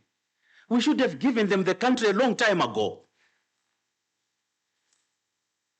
Mukoma, this is the South Africa that we are in today.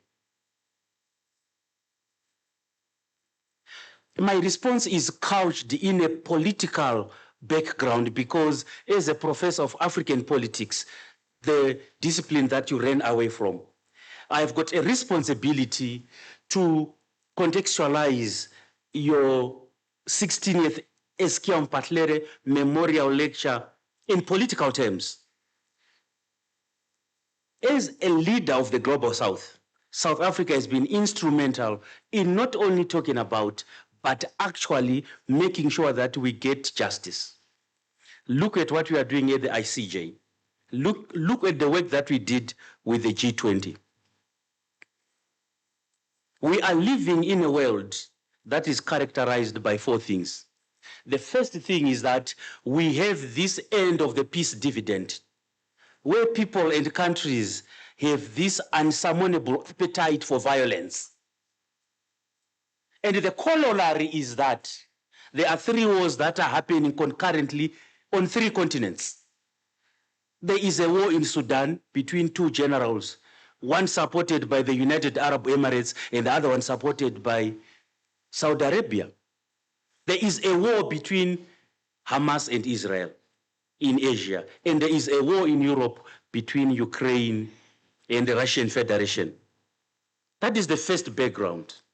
The second background is that, the third background is that we are living in a world that is rapidly digitalizing. You call it the 4th Industrial Revolution.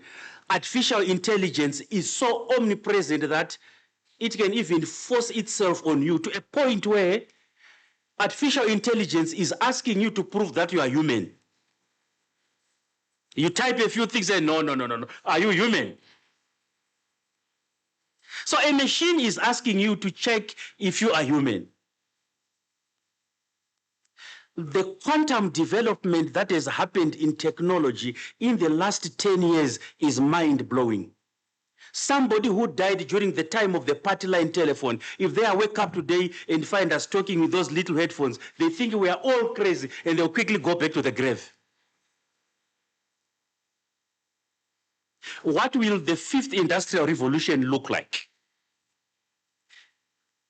The writer is a prophet. I am happy that I will not be here to see that time and respond. So I can tell you that the 5th Industrial Revolution will be characterized by a technology where the apps will not be necessary, where the cell phone as a gadget will no longer be there. There is going to be some form of mind-gadget interface that you do not need a computer, that you just think and then those things happen.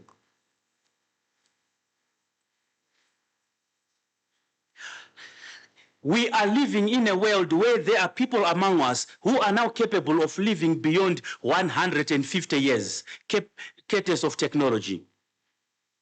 The last background to my response, Mukoma, is the collapse of multilateralism and the rise of what I can term minilateralism, where countries now have to coalesce around an issue and abandon the United Nations multilateral system. And Donald Trump is doing a good job in destroying multilateralism in the world. What is the role of the word and language in a world that is busy being unmade, in a world that is being reconstituted. Two things. And we have a choice as humanity, we have a choice as Africans, to use word as a bridge or to use word as a barrier. It is the same language, the same words that are used to misinform and to disinform. It is language that is used in information warfare, that there is a white genocide in South Africa, that white people must run and hide from black people, that Christians are being persecuted in Nigeria. There is this saying-doing gap that we see in international relations today. We have a choice to use word as a bridge, to strengthen democracy, to use word in negotiations, to use word to build trust, to use word to develop a new grammar of critical hope. And we can use word to shape narratives.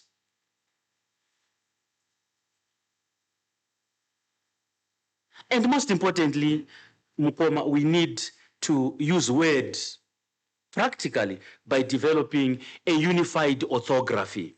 There is a language in South Africa called Sotho. They say Northern Sotho, Southern Sotho, and so on and so on. So the same word is written differently in Lesotho and in Bloemfontein and in Mphahlele or Hamasemola, yet it is exactly the same word. We need the university to be at the forefront of solving Africa's most pertinent problems. And one of it is to avoid miscommunication and encourage communication by developing a unified African orthography. So that when we write about Chisanyama, some people are putting X, some people are putting TS, some people, yet it is the same meat that is going to the same fire. I am now exposing the Kenyan in me. Finally, allow me to end for the time being, before the discussions and the engagements, to put out a call for the deprovincialization of Professor Mphahlele. He did not belong to the family alone. I also studied down 2nd Avenue in Zimbabwe. I read a book by Peter Abrahams called Cry the Beloved Country. I also read Things Fall Apart and The River Between. Robert Mugabe was very fond of literature. But that is half the story. Robert Mugabe had 7 degrees. But that is a quarter of the story. The real story is that, going back to what Mukoma said, there is always a woman behind.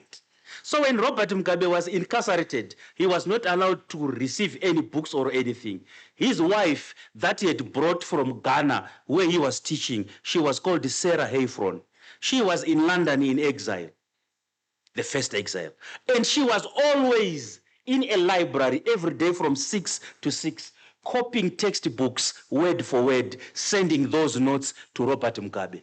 So of those 7 degrees that Robert Mugabe earned, there is nothing that Sarah Hayfron did not know.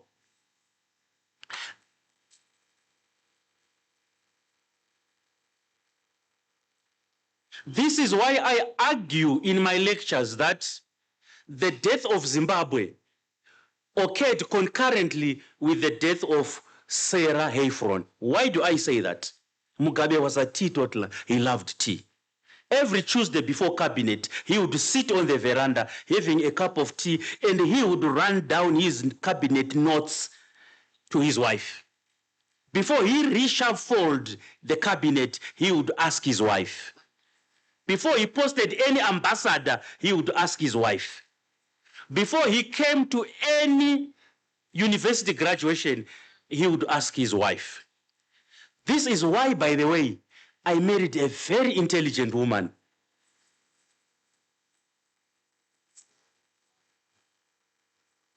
I married a woman who's very intelligent and very beautiful. No wonder why our 2 daughters, Rukudzo and Runako, are beautiful and intelligent. They take after the mother. So, to conclude, when Sarah Hayfron then died of a heart complication in Zimbabwe, If you mark that time on the calendar, you see that that is the time when Zimbabwe started going down. I do not want to talk about the wife that he then married, who was a typist in the pool called Grace Mugabe. So behind every successful man, literally, there is a very good, strong woman. With time, I will pay allegiance to one South African woman. She came from George. She was married to a guy called Madzimba Muto. And what she did was that her husband was incarcerated by the Ian Smith regime. And when the Ian Smith regime then declared UDI, Unilateral Declaration of Independence, she went to court and said, you must release my husband because he was arrested by a country that is no longer there. The Federation of Rhodesia and Nyasaland has ended. Please release my husband. The case is called Madzimba Muto versus Ladnaberg. That court case is studied everywhere in the world. It's a Xhosa woman from George. She died 3 years ago. She shaped legal history in the Commonwealth. This is the power of word. I thank you for listening.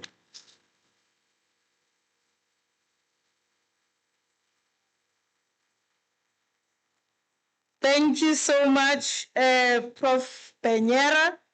Now we move to my mentor in the Women in Research in the College of Human Sciences. She is my mentor in research, Prof. Puleng Sekgalo, Chief Alfred Luthuli Research Chair at Unisa.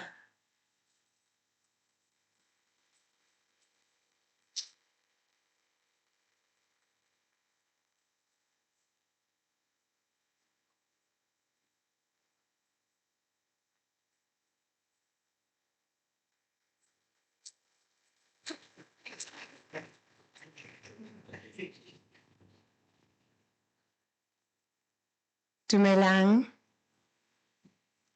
Hovela, the Matekwan, Avshin. I'm trying to be in Limpopo.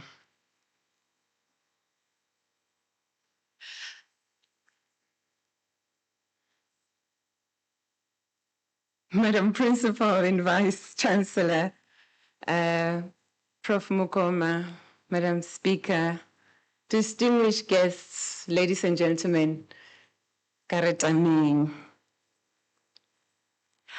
I think tonight we've really had an intellectual feast.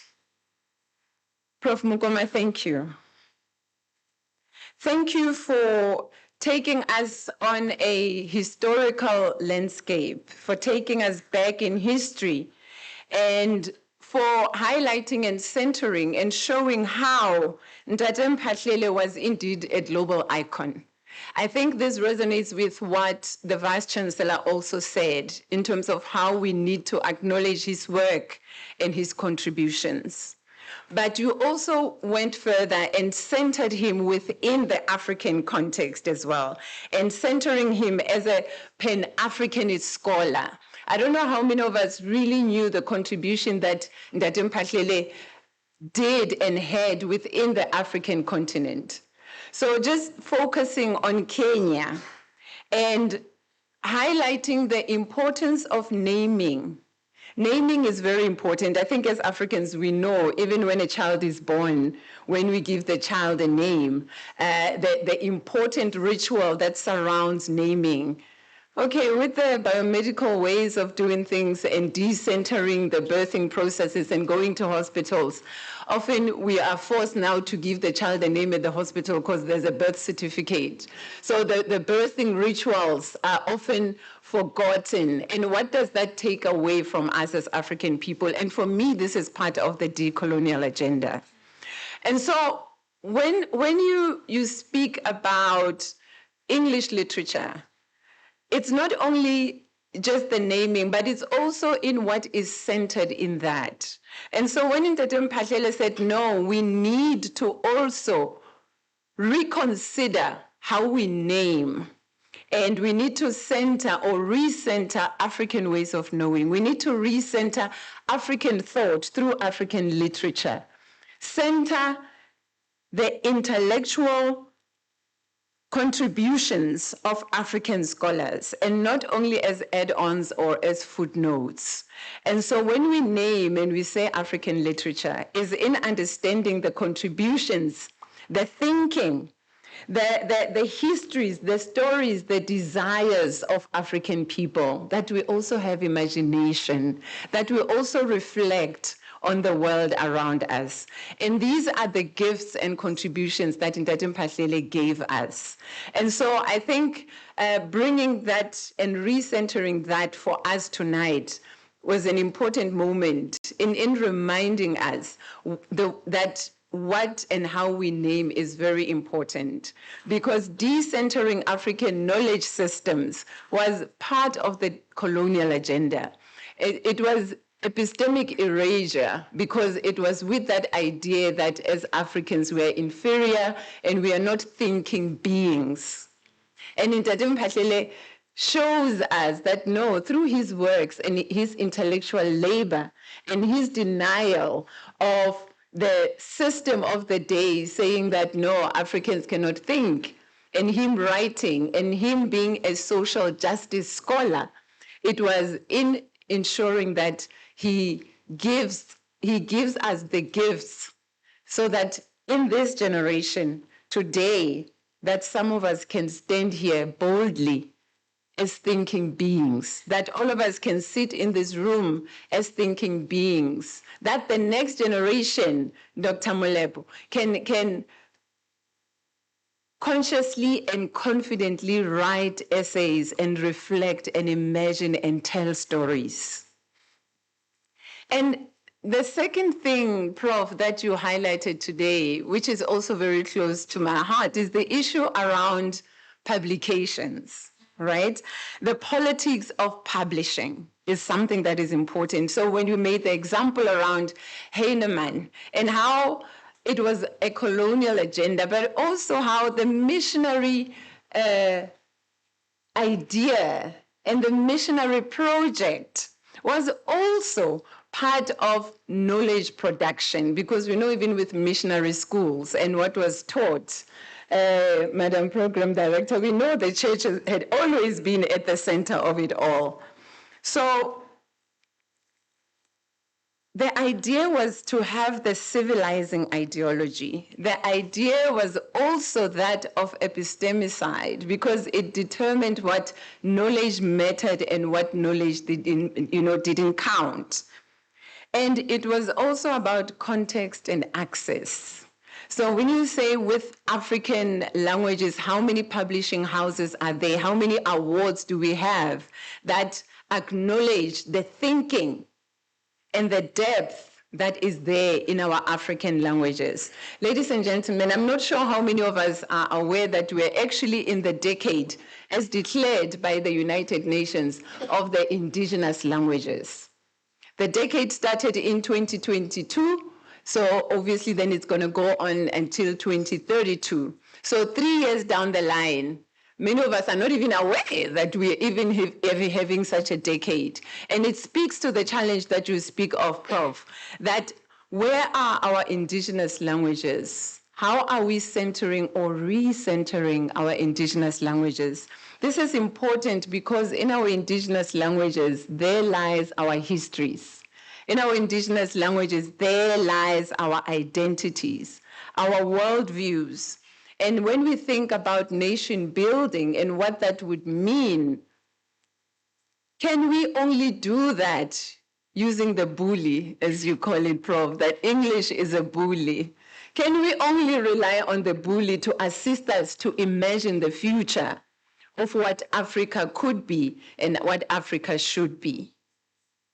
And the last contribution that I would like to make, Prof, as someone who's also very passionate about music, you also spoke about the importance of music and the contribution of music.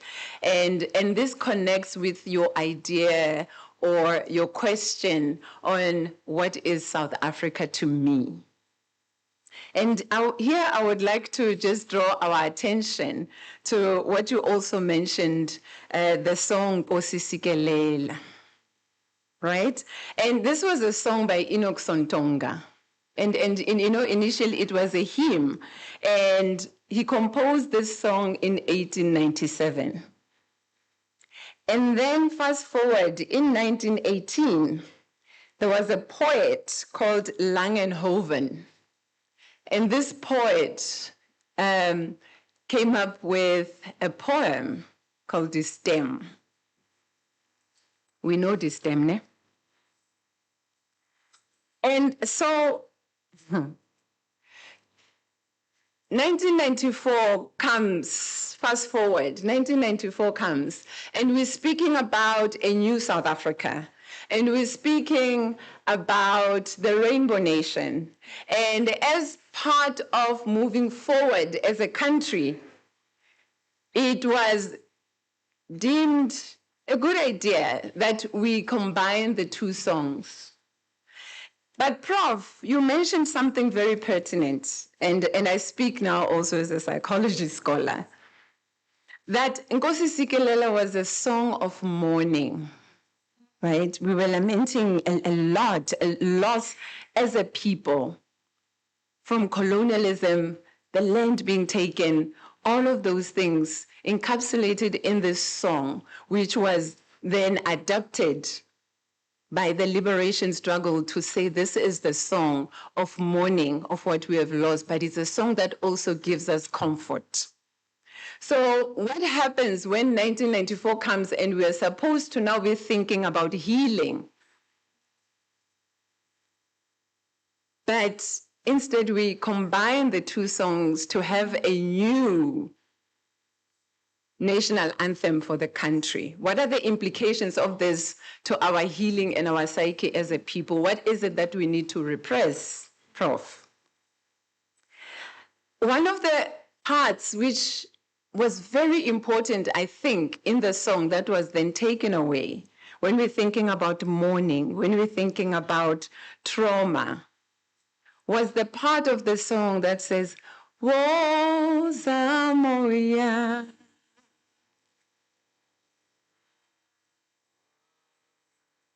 Woza moya.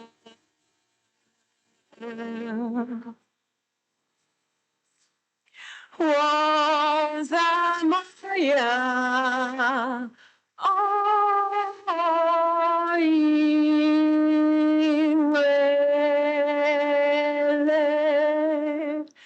Nkosi Sikelela.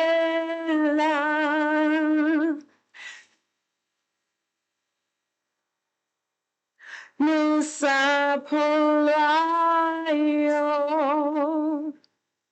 woza moya. Come, Holy Spirit.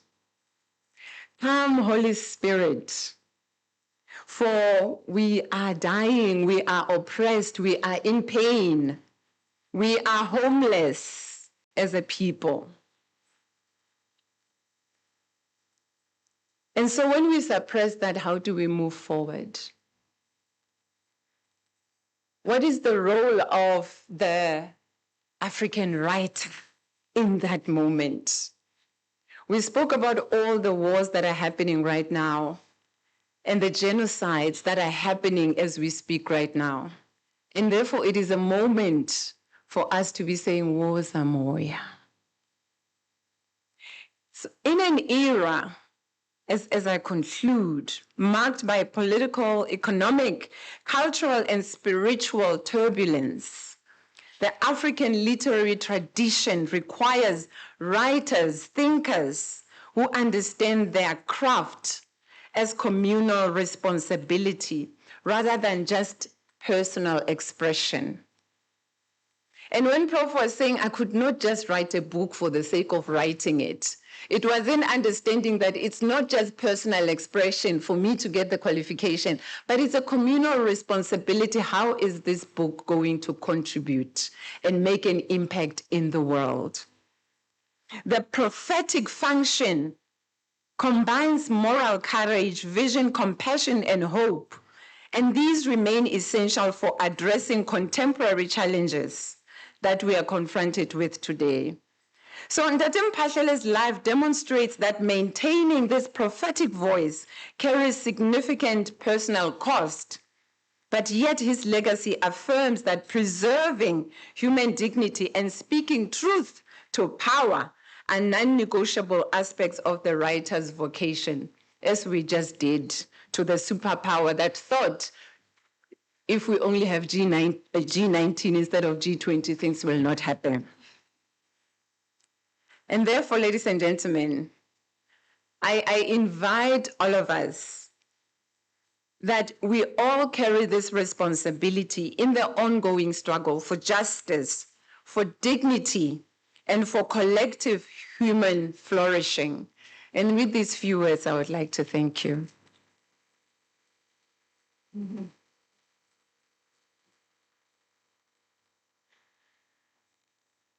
Ladies and gentlemen,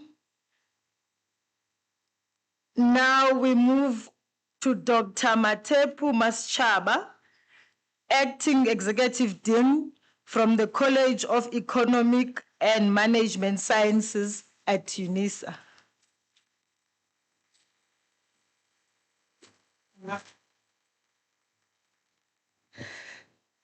Taming Tobela.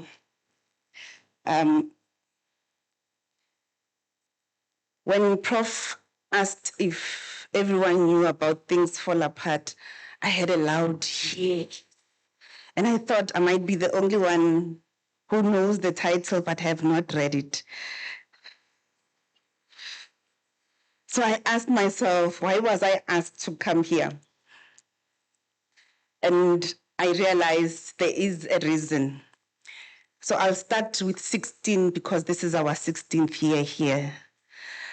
Lesometshila, that's 16. Lesometshila ke palo e felletšego, e phethagetšego, ke nne e ikemetšego godimo ga yona ka boyona. Ka dipalo e re gopotša motheo, kota tše nne di thekgago mahlakore a mane, tše di tiilego, tše di agilego ka boikemišetšo. Ha! Professor Lenkabula got it. I know that Professor Mwepe got it, but I know everybody else did not get it. But what I was saying is 16. 16 is a number that is whole, that is square and complete. It is 4 squared. It is a symbol of balance and structure. Mathematically, it reminds us of foundation, 4 pillars holding up 4 sides, stable and intentional. And why am I saying this? As preparation to come here, I read what Prof. Lenkabula mentioned when Ntate Mphahlele said, it has been my fate to be a teacher of English. This line was written in 1959, and we are here in 2025. This line captures Mphahlele's complex relationship with English. While it's a tool for intellectual expression and global engagement, it also symbolizes the cultural domination that Mphahlele sought to resist. We have new oppressions. Under the apartheid system, the Bantu education, Black learners, African learners were deliberately denied access to subjects like mathematics and the sciences, disciplines believed to be then unnecessary for those of us who were destined to be manual laborers. This was not just educational exclusion, it was systemic denial of African intellectual potential and consequently economic independence.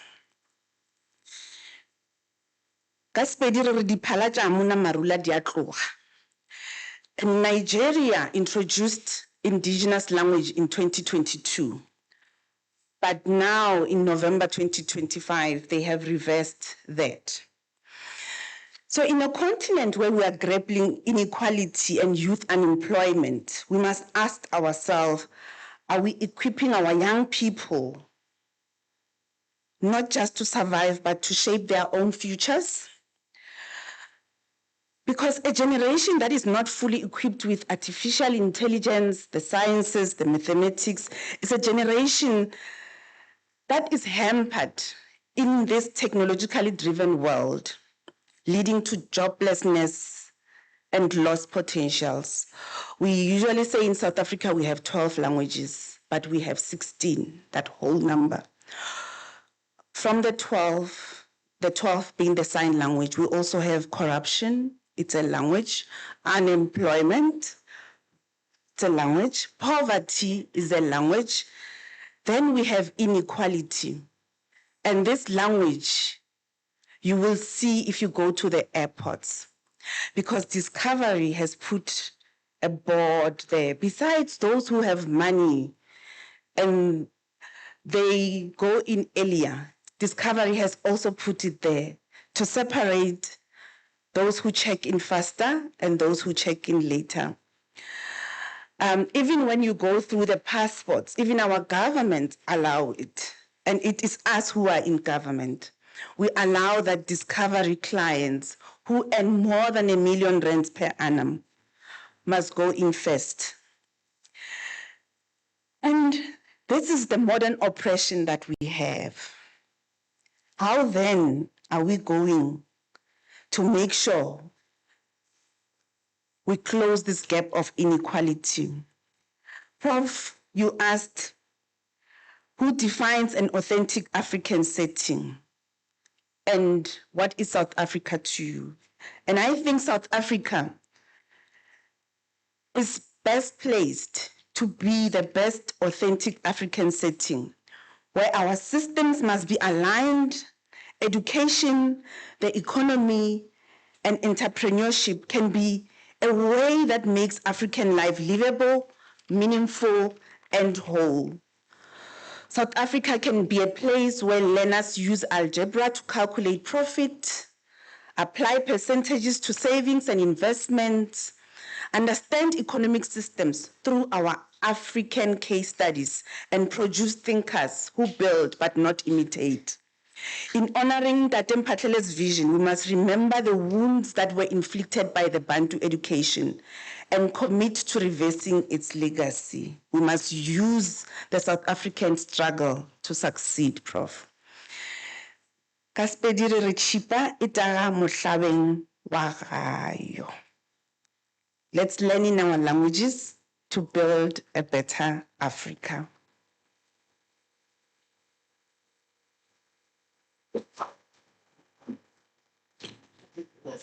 Ladies and gentlemen, colleagues, now we are going to call our keynote speaker and our discussants to come and engage with the questions and answers. We will just have one round because it's late already, and the doctor will tell you you can't eat in the evening, in the very, like 10 o'clock. But as they are coming, Prof. Mukoma, I want to say one of the things that you have reminded me what I've always argued with my colleagues, that when we read Steve Biko, we always jump to Frantz Fanon. But actually, if you read Steve Biko, you'll realize Steve Biko was inspired by Abo Mkai, A.C. Jordan, because then that's how he laments the African and African spirituality. Now, ladies and gentlemen, it is time to ask your question. We will only take 3 because of the time.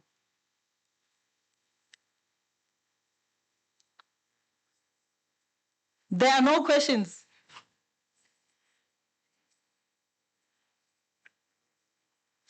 Okay, you will forgive me. You know what we are going to do?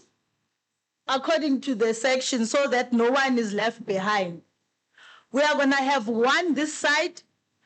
We're going to have one in this side, this side and that side. Maybe then we will just take short ones, at least 5, because I can see there are many questions. But one this side, yes, left. Okay. Left, then center. This is another center.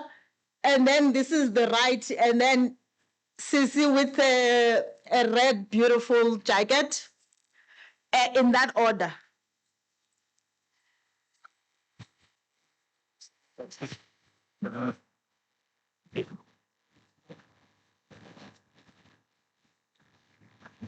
Thank you very much for giving us the chance.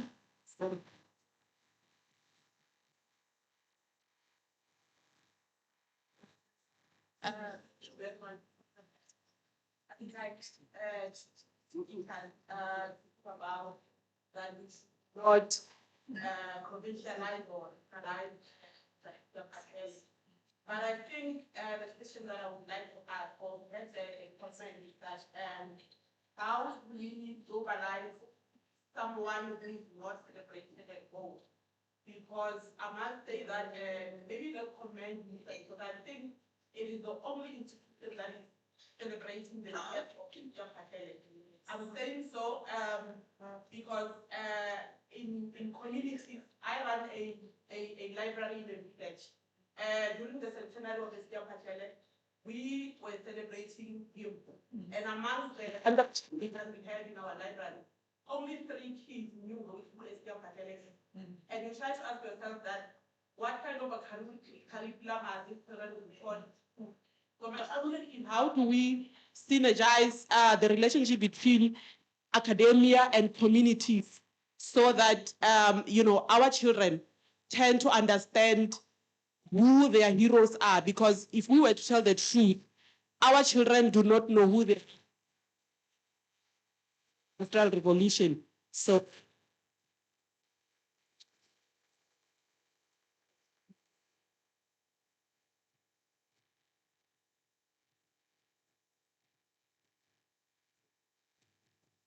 Do we only have one mic? Yeah, So that the mic, while one is speaking, is with another person if we have 2.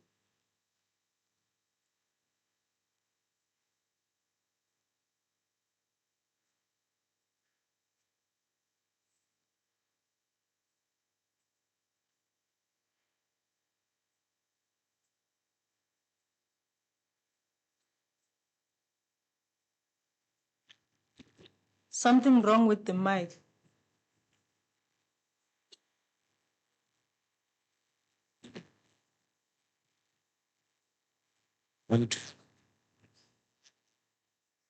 Okay.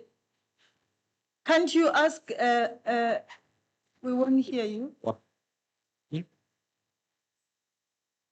Like this. 2 1 2 1 2 1. Maybe you can ask without the mic. Yes.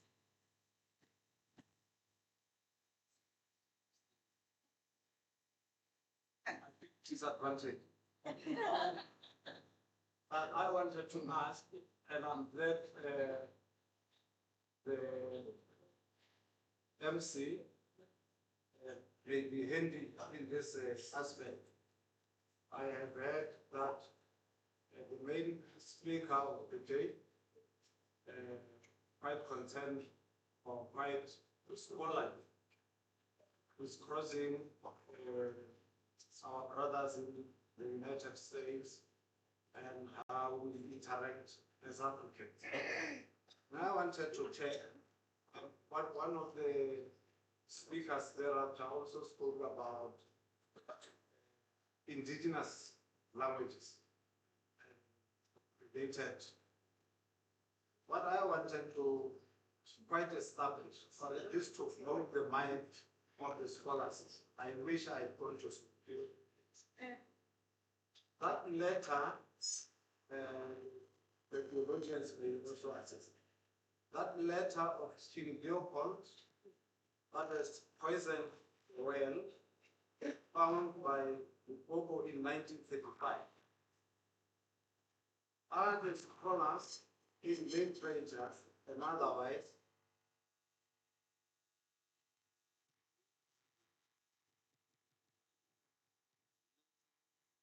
the necessary exposition that those of us that have not been to school properly can quite understand the damage that has been caused by colonialism. Did I say it correctly? The English teachers may quarrel with me. Because the actual damage I have today, we are and with our own language as inferior, and it's very easy to tell. You will find you have to have double hair on your head, you have to have double nails on your nails, you have to have double lashes on your lashes, and more often, you have to remove the eyelashes that God has given you to eyebrow them by pencil. And that mentality, on a back scale, you can attribute it to King Leopold's letter. And I wanted to check how far literature has gone so that I can come to school. Thank you.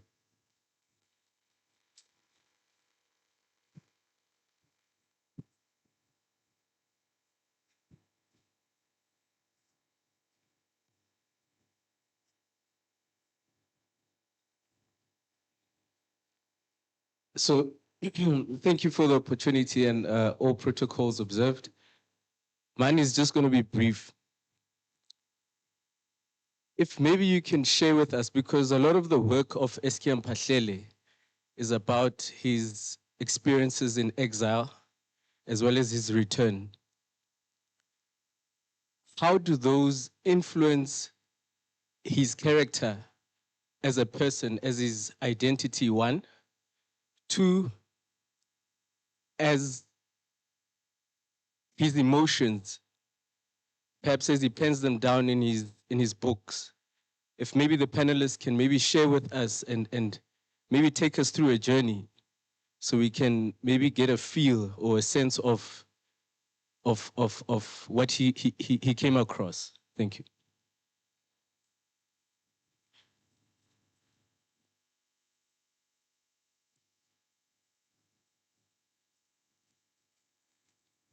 Oh, evening. Evening, everyone. Myself, I'm concerned about us as African. A lot of us, like, we take our language inferior, as the speaker said. So myself, I want to know where we could find the books where they are telling us about our language more, like Molta Lusufiki, Molta Mwedi, or Bolela ka diema, like bana ba bantši, our generation, ha ka buša ka dilo tša ba tsebe. So nna ke proudly Pedi girl, so ke nyaka go tloga ke tseba 90% of my language. O tshwana le gore tau tša thoka seboka di šita ke nna re thoja. So ke nyaka gore our new generations ba batamo le bona ba tsebe language ya rena as African, not for Pedi only, for Zulu, Xhosa, and every language. So gale ke botša dibuka tša mofuta gore ka di kry-a kae, because sometimes for new generation or ba interprete dilo tša mofuta o difficult. So ke nyaka gore ba di tsebe nna le nna ke nyako tsa 90% of our language. Ke a leboga.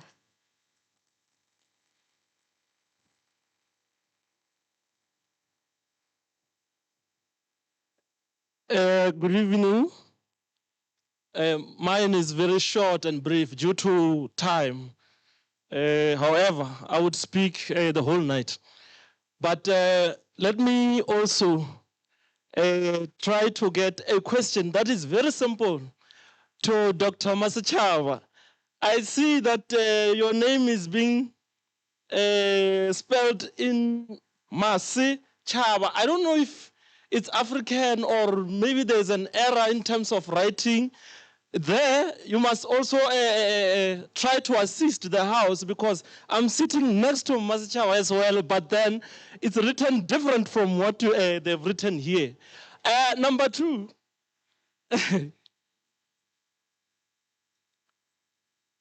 yeah, it's very simple. The last one is for this from the Kenyan writer. In Kenya, we have Swahili and English as official languages. However, these additional ones or other major languages, I don't know. I want to know whether they fall under Swahili or they're just other additional languages. That is my simple questions. And also to add the proposal to the House, that is simple. I'm finishing. Thank you. I'm finishing. Please. The proposal to the House is that can we at least try to, next time when we have such an August event, we take it back to the community of Mphahlele, because majority of those who come from Mphahlele, they do not know who's Mphahlele apart from us academics and other people. So if we can have that, then we are fine. Thank you.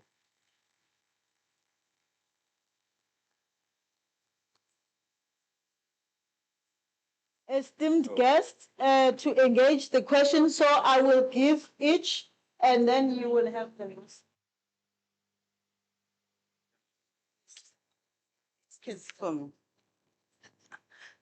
I'll start because mine are easy.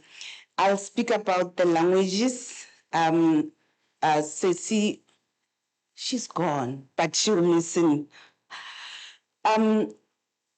We are fortunate that Unisa has created a huge system where we have Diema, Lidika, and they are all compiled. I don't know how long they took you guys, Professor Mwepe, but they are very beautiful and I've been using them. Thank you very much. So we have all those translations. And thank you very much, Professor Mwepe. And also on our phones, young people like using phones a lot. We do have translations. Sometimes they don't work well, but we need our African people to continue using the Meta AI so that it can learn, because artificial intelligence and machine learning learn as we teach it. But just in short, my brother, ke nna Masechaba, ke ngwana Masemola, ke Masemola Mphahlele ola ditšhimola. That Masechaba is just a brand, that's it. But nna ke nna ngwana Masemola, ke a leboga. Thank you. Let me take the question on Mphahlele's identity, because it is one that resonates with me. He was born in South Africa in Marabastad, then he went to Nigeria, then he went to the United States. And also to Lesotho, yes. So what happened to him, I can theorize, is that he lived a triple epistemology. At one point, Mphahlele was a paid man. At another point, he was this African scholar teaching in Kenya, teaching in Nigeria, working and teaching in the United States. And at another point, he was always conscious of his blackness. So there is this triple epistemology that you have to exist in if you are in a foreign land, foreign in colonial terms, because I also contest the idea of Zimbabwe, because what was there before 1980, Sabiro Ndlovu asks, do Zimbabweans exist? And Ivo Chipkin responds, do South Africans exist? Because if you say I am a Shona person, and Shona was an academic project by Professor Doc from the University of Witwatersrand to go to Rhodesia to go and do a project called On the Unification of the Shona Dialects. It means that the identity of Shona is actually a South African project. Therefore, these are the vicissitudes and these are the contestations that you go through when you live in a foreign land. I can also read Mahmoud Mamdani for you, that the further you move away from your place of birth, from Gokwe, to Harare, I lost some rights. From Harare to South Africa, I lost further rights. So Eskia Mphahlele must have been troubled by these constant code switching, more so during the time of apartheid.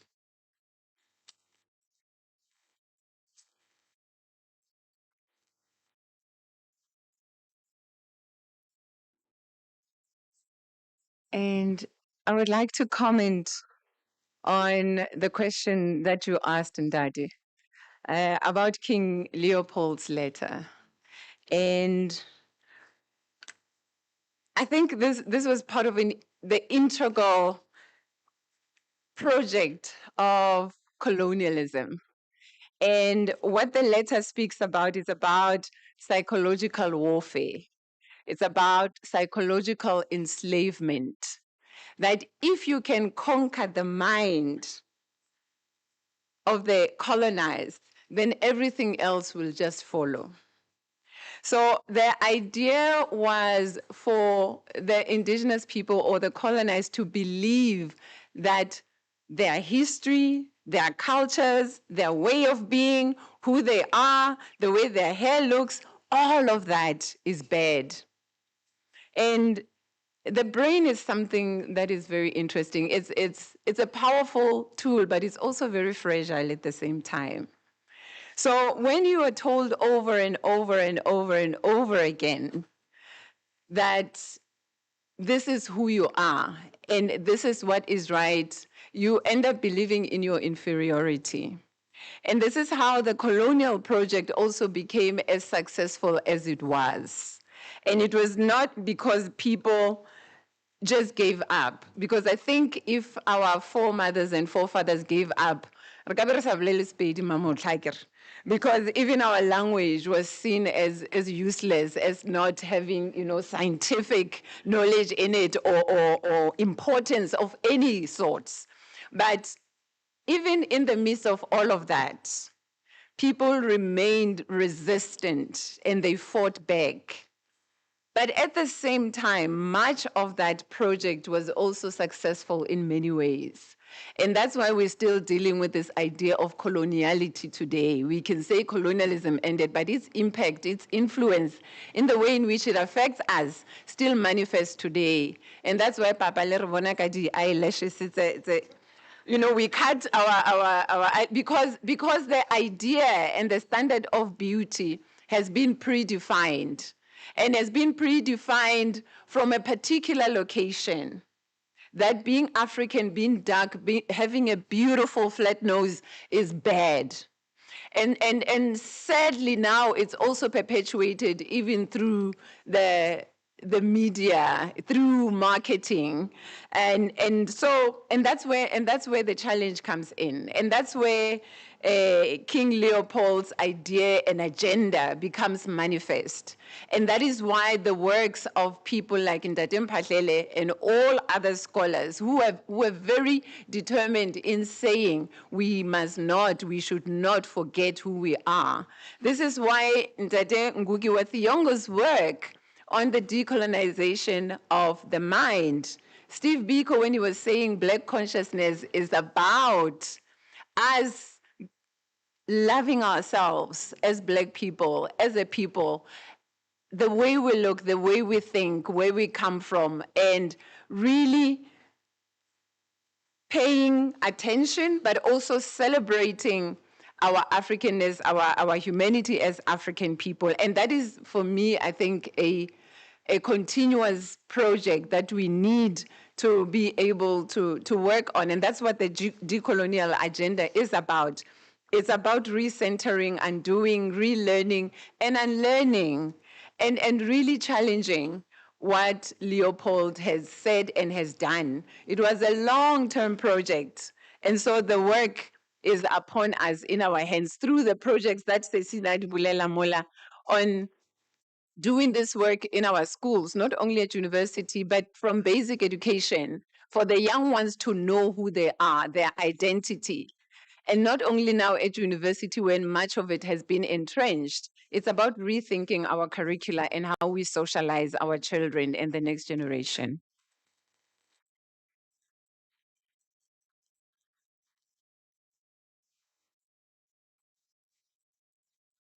Oh yeah. So the first thing I don't think I said thank you for your being here actually when I was doing my protocols. So my last protocol observed would be no, thank you for just being here and engaging with us. You know, yeah.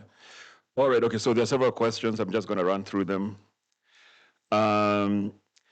Okay. Global blackness, right? The whole the point would be that oppressed people have been talking with each other all the time. It's just that we don't. Either that history gets hidden, or when we're doing our research, we don't look into it. So, for example, I gave the story of Saul Plaquer going all the way to the U.S. You know, those are the days before planes, right? You know, so it's a trek. Let's put it that way.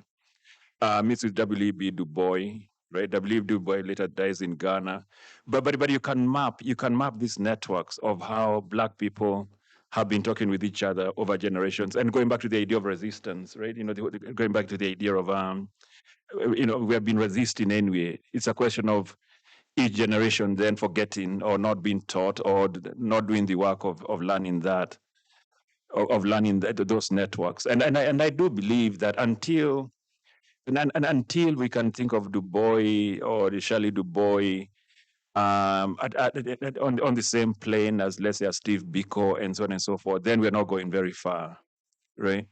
So that's critical. All right. Okay. Questions of identity. Okay. How many of you here have taken a DNA test? Okay, just one. Okay. No. I took a DNA test because at some point I was like, okay, you know, I'm Kikuyu, right? You know, so but I'll kill a Luo or a Kamba because I'm Kikuyu, right? Or vice versa, right? So I did a DNA test. You know, my DNA is from all over, right? You know, so actually. Yeah, so a part of it is Southern Bantu, but yeah, so from Southern Africa, Bantu, Somali, Ethiopian. In Kenya, it's a mix between, in Kenya also Maasai and so on and so forth. So meaning that while we think of our identities as something you can fight for, like already within our very own DNA, we're already many people, right? So but if you want to follow that idea, look up, if you haven't, look up Eduardo Glissant. Because for him, he talks about how from the very moment we are born, we are already creolized, right? So and I think that's critical for us to think about. You know, and also I think our languages follow that same map. I mean, okay, so my difficulty of learning isn't Xhosa was because of Bantu languages. It's very close to Kiswahili and Gikuyu, so they were both run interference with each other. But when you look at the formation of Xhosa and let's say Kiswahili, right? It's a Bantu language, so it's yeah, and some words are the same. Okay, igama langu Mukoma, right? Jina langu Mukoma, right? You know what I mean? So so there are ways in which, I don't know, there are ways in which already we have all these, like we have all the tools we need, right? Yeah. All right. Okay. So in terms of languages, somebody asked about Swahili, you know, and then Kenya. So in Kenya, there are 42 or so languages, right? But also we have to make a distinction here and say distinct, right? So meaning they are not mutually intelligible, right? It's 42 languages that are distinct. In the same way, in the whole continent, we have over 2,000 languages that are distinct. They're not vernaculars, they're not dialects. It's a language, and each one of those languages carries a culture. You mentioned it as well, right? Each one of those languages carries a culture and a history.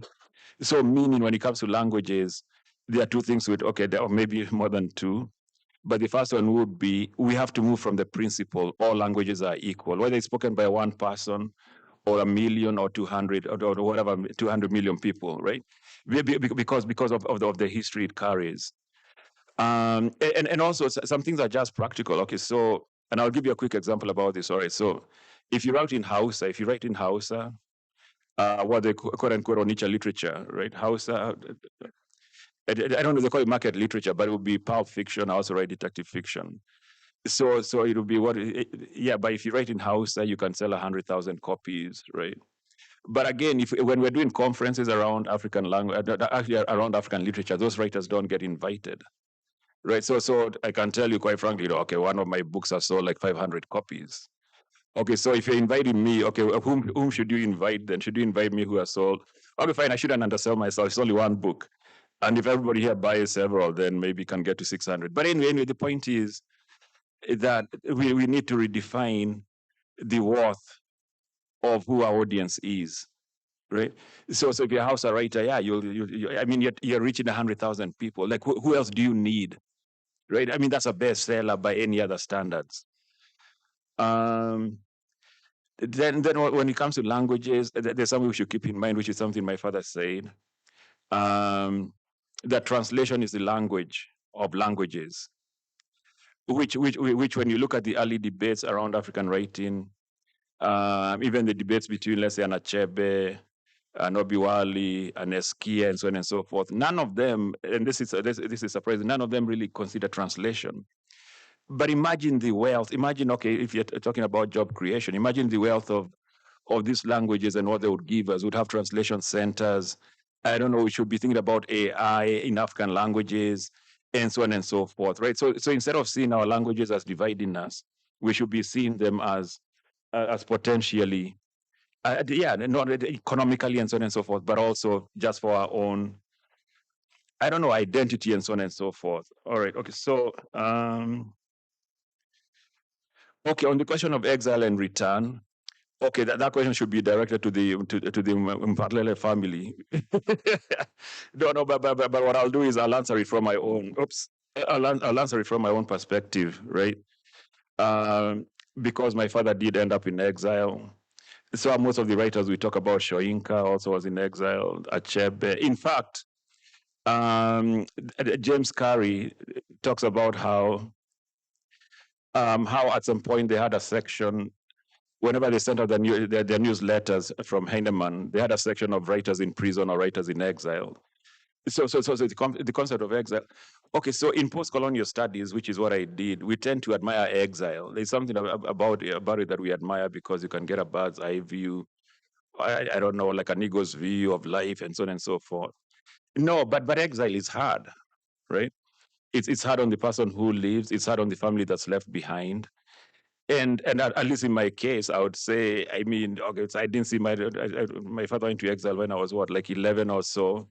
I didn't see him when I was 19, right? And there's no therapy for exile. No, you know what I mean? So those divisions are real, right? And that separation is real and it stays, right? So all that to say, the question of exile, we can use it metaphorically, but I think when it comes to individual families, it wreaks havoc, I would say, right? On the question, okay, so my last point would be, let's really think hard about how we define African literature, right? There's no reason why we cannot read, let's say, early slave narratives, let's say Equiano and so on and so forth as part of African literature. There's no reason why we cannot think of, and now the divisions are happening, there's no reason why we shouldn't be reading first or second generation African writers who are abroad in their own form of, exile as part of African literature. So we need to open up the concept of African literature. All right, one last point, because this is important to me. So it may not be important to you, but it's important to me, so I'll be selfish. All right, okay, so there's a time where we were doing conferences. At that point, I was a graduate student. So our conferences were around Pan-Africanism. And we were talking about 2005 or thereabouts, but we did one conference in Durban, right? All right, so the conference in Durban, at that point, we had learned the importance of community engagement, right? So what we did, we had a formula where, we'd do an event on campus, then have a satellite event, right? But on this particular occasion, we ended up in a Durban township where we ran really, really late. So essentially, we had to switch the conference around and hold it in the township, right? The dynamic of the conference changed. The keynote was Horace Campbell, right? Horace Campbell writes about Rasta and resistance. I mean, he's as Pan-African as you can get. But anyway, even for him, you could tell his demeanor changed, because now he was directly communicating with the audience he has been trying to reach. After that, our question became, why did we think, why couldn't we think we could have done the keynote or any of these events, right? In the township, right? But I do remember one thing, and now I'm talking about this from a sense of guilt, because when we are leaving, the people who have come from the township were like, "Oh, this has been great. Are you coming back?" We never did. So I would say we need to go back. Yeah. Thank you. Yeah.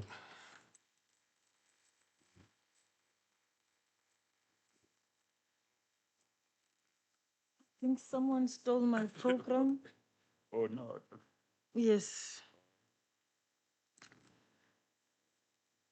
Now we will be rushing through the program because we need to eat. And I don't want to stand between you and your food.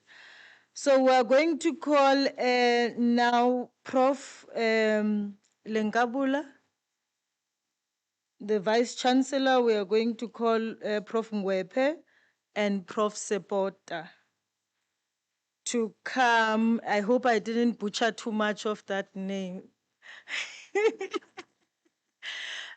Luckily, Unisa is going to offer us to study language as we are language transforming.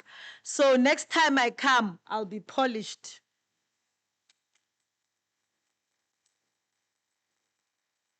So this is the ceremony of announcement and awarding of prizes to the Mphahlele reading and writing competition winners.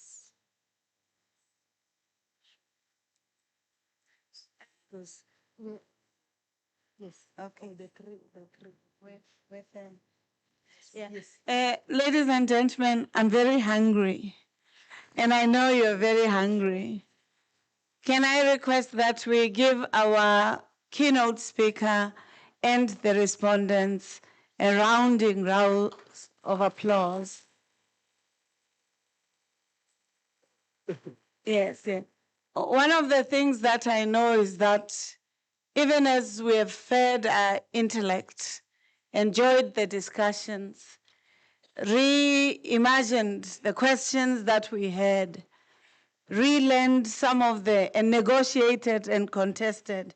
I think one of the critical contestation was wanting to provincialize Professor Mphahlele. And yet there's still a need to ensure that his global repute is not taken away. So how do we do so? Through books. But there was a dynamic that I watched here that I think is a lesson for us as Unisa, but also ourselves as participants. We kept on demanding for Professor Ngugi to speak with the accent of South Africa, even though he speaks isiXhosa and having learned that in the US. Yet when he then chatted back by making us speak his language, we failed. I thought that was a humble lesson to recognize that we're different flowers, we're different trees, we're different rivers, and we're different mountains. But if we look at ourselves as an ecosystem, then these rivers, these oceans, these mountains, and these beautiful languages will enrich each other. And I think the project of emancipation requires that sense of commitment and humility to learning with, from, and with another. So thank you very much. I really appreciate your presence. Let me therefore say, the colleagues have to declare the presents that they are going to get. Dr. Mlopo, I think you have to come. We cannot share them without you. You're absconding in your responsibility. These are just small mementos for us as a university to remind you of the time that you came to South Africa, not just in the memory of your father, but in your own memory as a scholar who in the current conjuncture is trying to wrestle with the contemporary issues as you draw from the wisdom of the forebears who have created knowledge and your colleagues who have responded to your lecture. So thank you very much, Prof. I think we have to stand here. I think there's a photo moment. Professor, at Unisa, we love history. We love it even with pictures. So, Prof, can I ask that to come side? We will do it with each one of you. No, I think here, so that Prof, the other side. Come. Cannot. Time because people are hungry. Thank you, Professor. No, thank you. Yeah. Thank you very much. So this is mine for sure. This is yours for sure.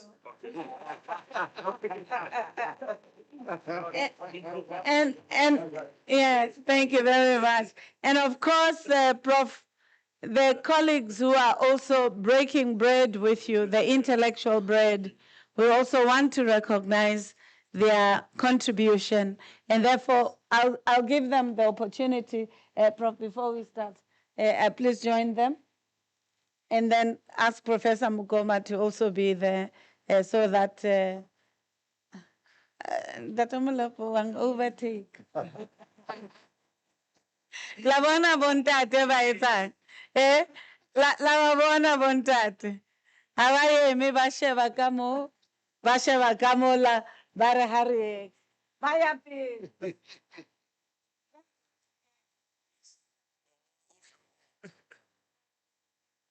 Ke na bontate. Ke na bontate.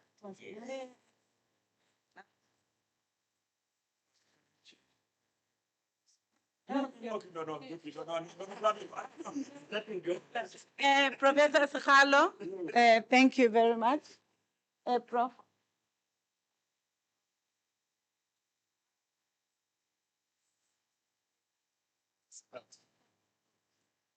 I come to you. Professor, yeah, it's fine.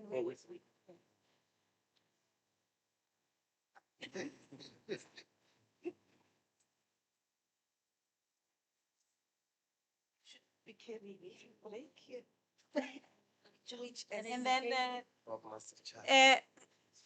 colleagues, I think this is the first time that we have mathematics dialoguing with literature. Dr. Maschaba, who's in decision sciences and works with mathematics, was responding to Professor Mukoma using numbers and looking at how technology and digital system can help us to negotiate with the contradictions and opportunities that they were talking about. Congratulations.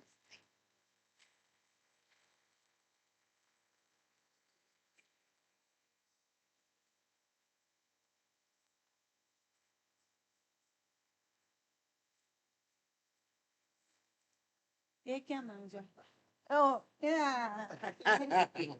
The government must always be appreciated, especially a progressive government or progressive government leaders.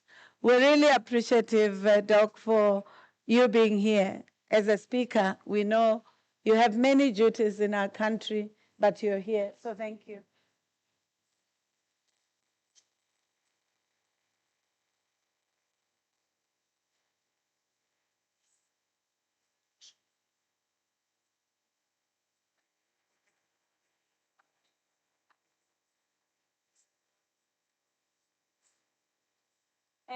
Apparently, this one has to be special.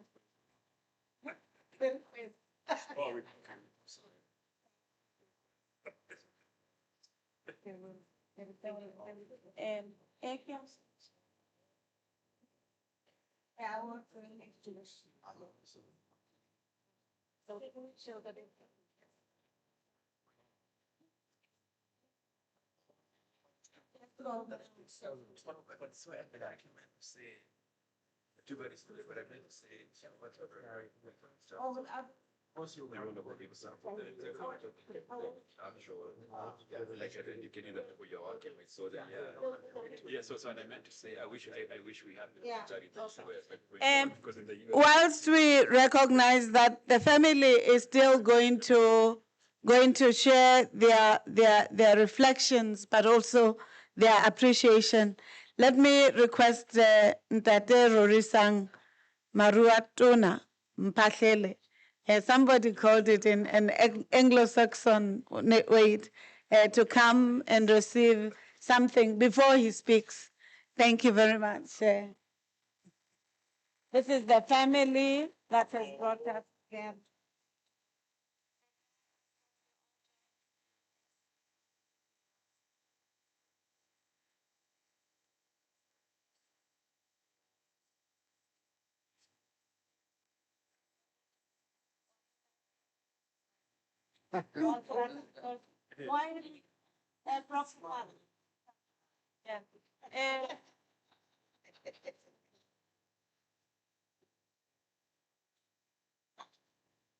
Thank you. Ke setlotlolwana sa Ntate Professor Mphahlele. A ke bue Sepedi. South Africa e na le 12 languages. Ene mo o lona batho ba tameng le tshwanetse le ke le re amohele le rona re ke re bue ka maleme a rona jalo ka ena. So ke setlotlolwana. Ke Sesotho. Ne le tseba hore le ngole Sepedi le latile Sesotho. Ke a le hopotsa jwang. Can I please request a round of applause for our facilitator, the program director. Thank you very much, Dr. Lerato, for being a great program director. Thank you.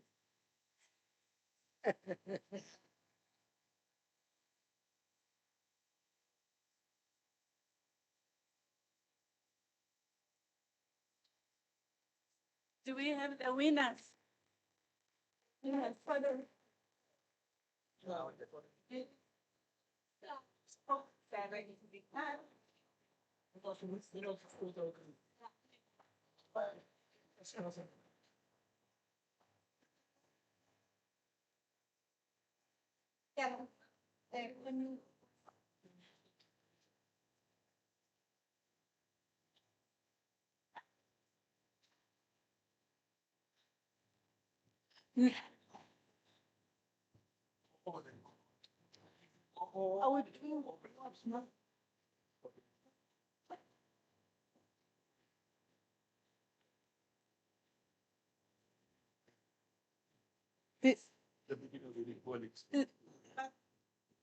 Ladies and gentlemen,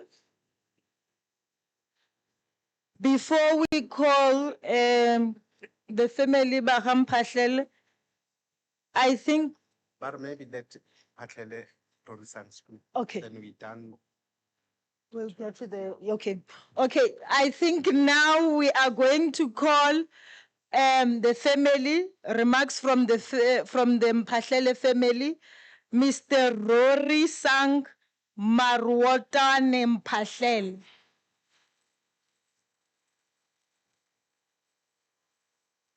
Hey, I'm from the villages of the Eastern Cape. Village girl. Village. Village. Ke Maruatona.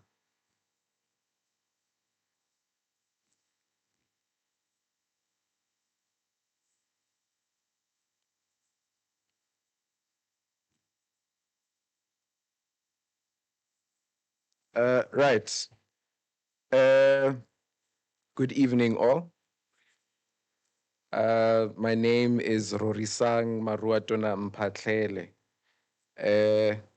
Now, I just wanted to mention that Professor Mokoma mentioned, well, pronounced the Mphahlele surname in a manner that was a bit funny.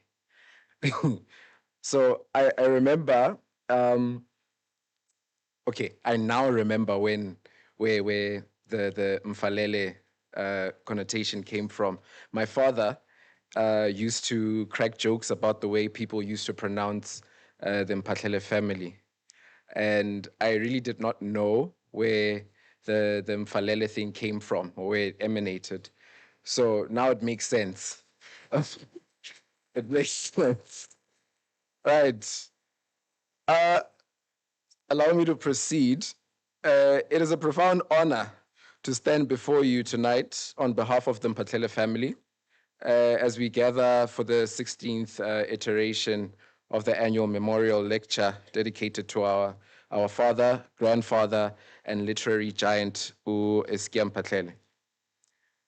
To Unisa, and especially the Northeastern Regional Hub, we extend our deepest gratitude to keep this lecture series thriving for 16 years in not merely an act of remembrance, but rather an active contribution to South Africa's intellectual life, ensuring that Eskia's vision continues to shape the future generations.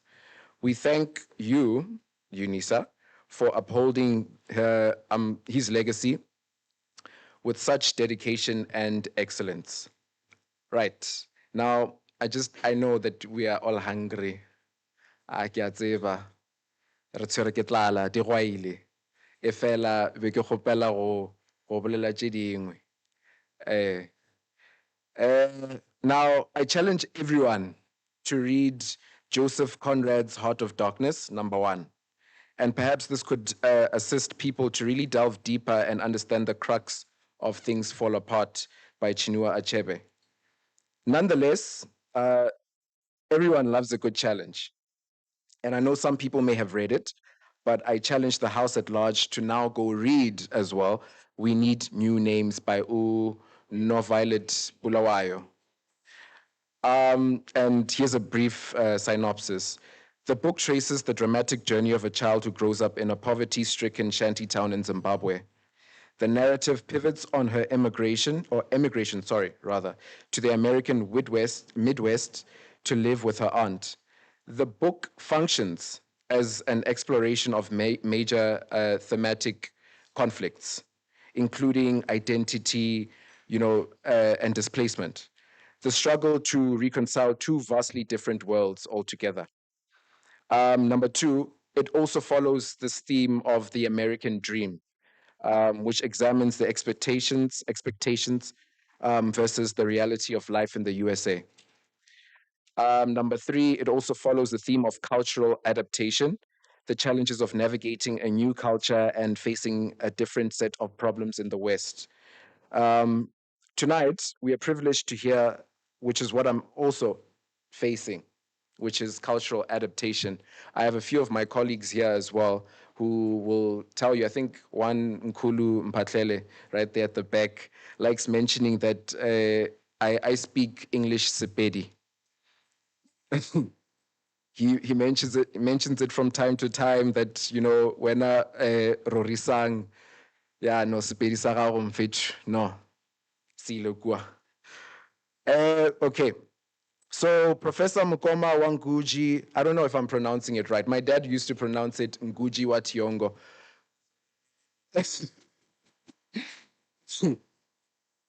So the African writer as a prophet and social critic in contemporary times, I would like to highlight that the theme is so central to Eskia Mphahlele and also still is in me, which is affirming African humanism. He saw the writer, professor, he saw the writer not as a detached chronicler, but as an active conscience of society. My grandfather used to say that there is a master of pronunciation, whether you like it or not. Yeah. He saw the writer as not as a detached chronicler, but as an active conscience of society, a voice that had to interpret the moral landscape, challenge injustice, and uphold a mirror to power, which is also, you could find this evident inside this one book titled Welcome to Our Hillbrow. His own life and work from Down Second Avenue to the African Image were a powerful enactment of this prophecy. He used the pen as a weapon against the indignity of apartheid and as a tool to build a robust, self-defined African identity, one rooted in humanism and dignity. We are so grateful that Professor Wanguji himself, a torchbearer of this tradition, has illuminated the vital role connecting Mphahlele's generation to the challenges that face us today. In conclusion, the Mphahlele family thanks everyone involved in making this evening a success, the organizers, the staff, and the security team, and perhaps the students at large as well, and all of you who traveled to be here.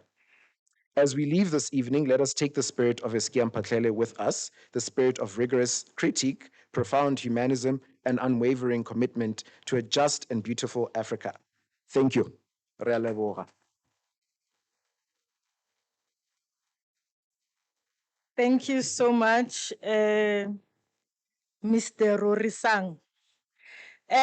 Now we are going to be quick and move to Ms. Messi Mphahlele, Head Library Service, Northeastern Region, for the prizes. I was told if I call the name, there she is.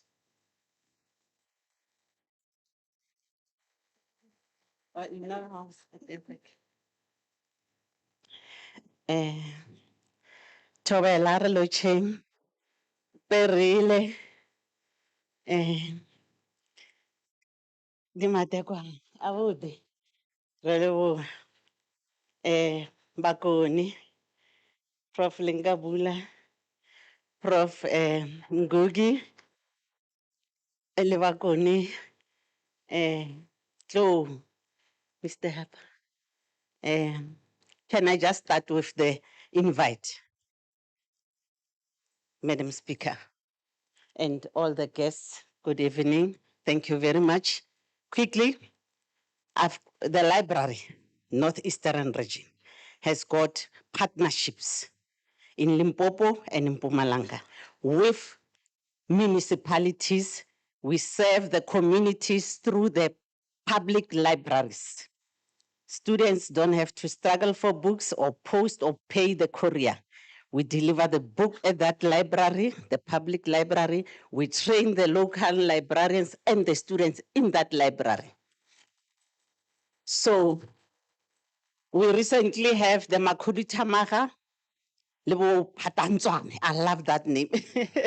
Rapatla, Polokwane, those areas, and Elias Mutswale, the municipality, amongst others in Limpopo and in Mpumalanga.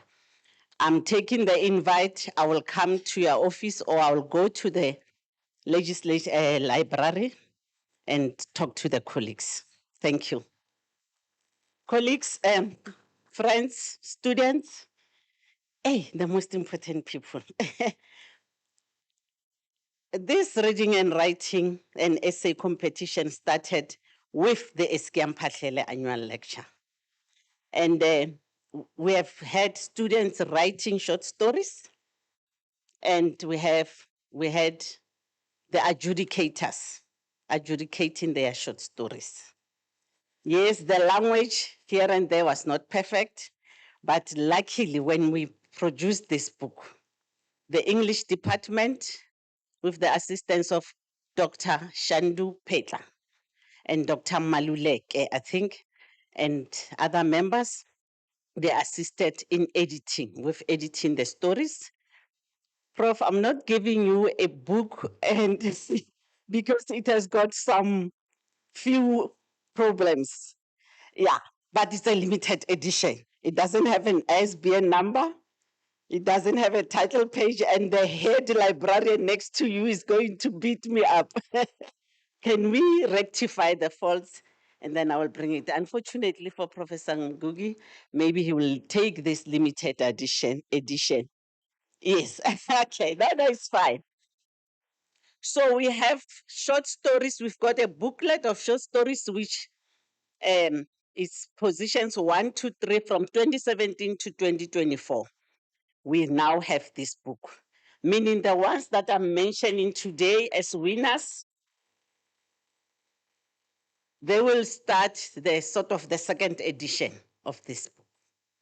I really would like to thank the students, because if it's not because of them wanting to write and to share their stories, I loved that I copied today. Ke leboha.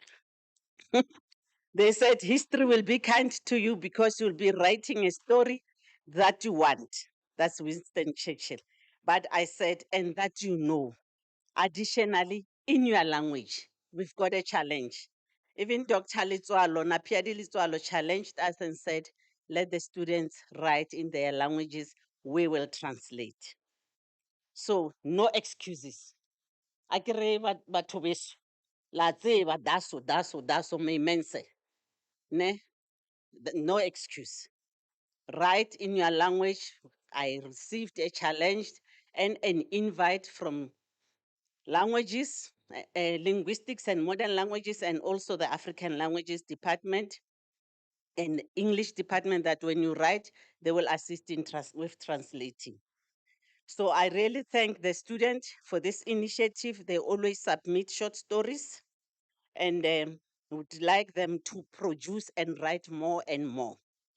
We will also get the English department to workshop our students in writing good stories and also publishing. Thank you. And the winner, the main winner, gets a laptop from Fundi. Guys, we've had Fundi as our donor more than 10 years. Can we give them a round of applause?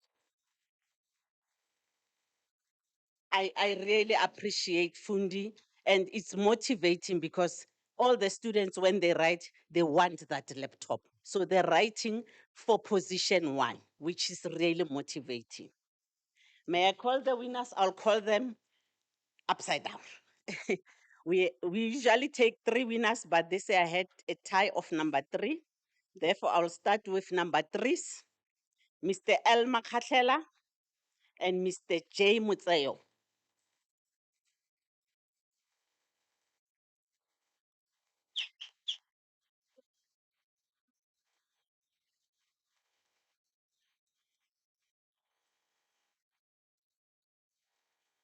Hey, hey, bafana ba ka ba thapile namhlanje. Liso, the bags and the power bank. Can you open and show the they were bought by the region?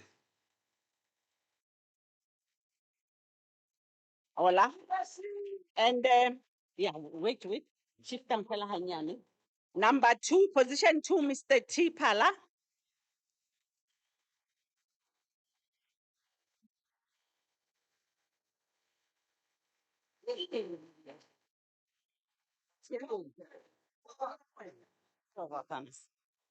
Ah, number 1, I'm very proud. It's a girl, it's a girl.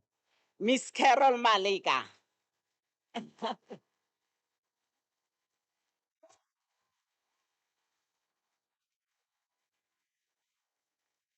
Prof, this year is a new laptop.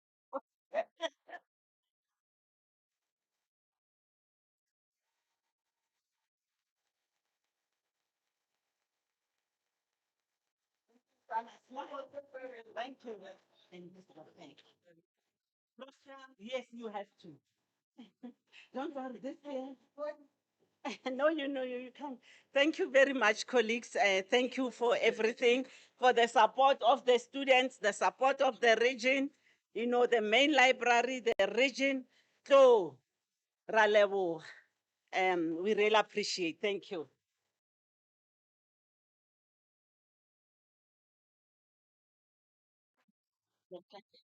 Yes, please.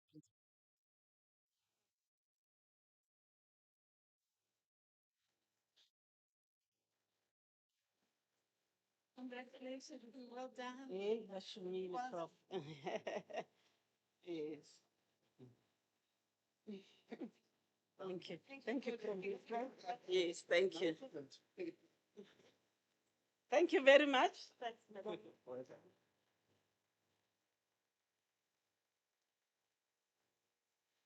Uh, anything?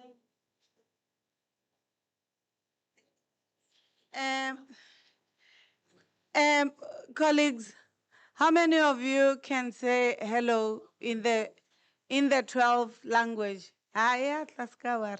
Ibile wena o monyane, o tla ba wa o qeta. How many of you can speak in the 12th language?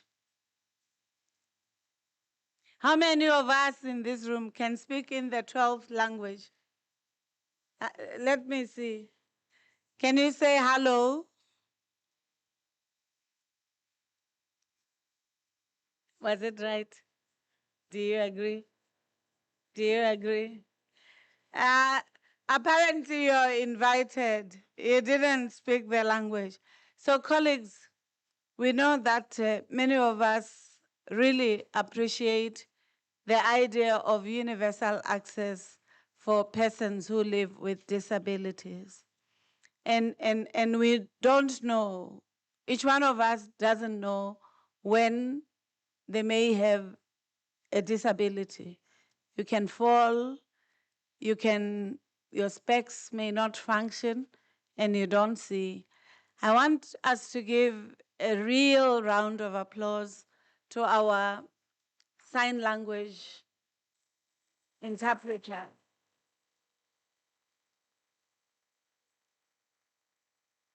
And if we are true to ourselves, you'll remember that at the funeral of President Mandela, I wasn't around. I was actually watching it in Geneva.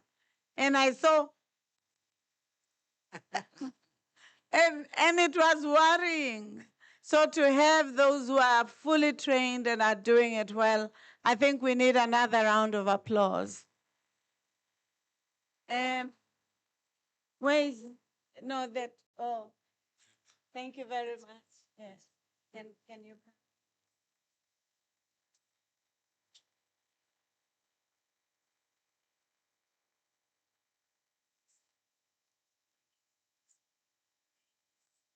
May you please join me? Please come. Because, yeah, this side. Okay.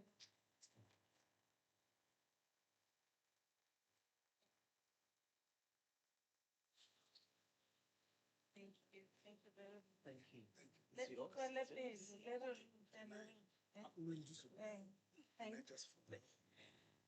Ladies and gentlemen, finally, now we are going to the vote of thanks. And I'm not coming back. I just want to say thank you so much for giving an opportunity to this girl from the Eastern Cape. Xhosa and Butchers some languages. I promise I will learn and I'll come back better. And so in those words, mazanethole, makube Xhosa, kubele. Miss Liana Jobert, Deputy Registrar, Student Administration and System Integration, Unisa. Thank you.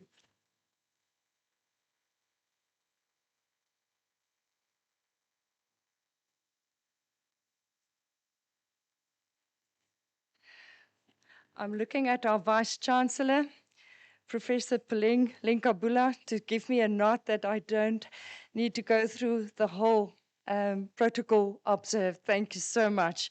You know, my journey with Unisa, it's a long time. And standing in front of you tonight, there's three things that I've learned from Unisa. The one is song. The second is dance, which I haven't seen tonight, so by the way, and food. So I'm standing in front of you and the food.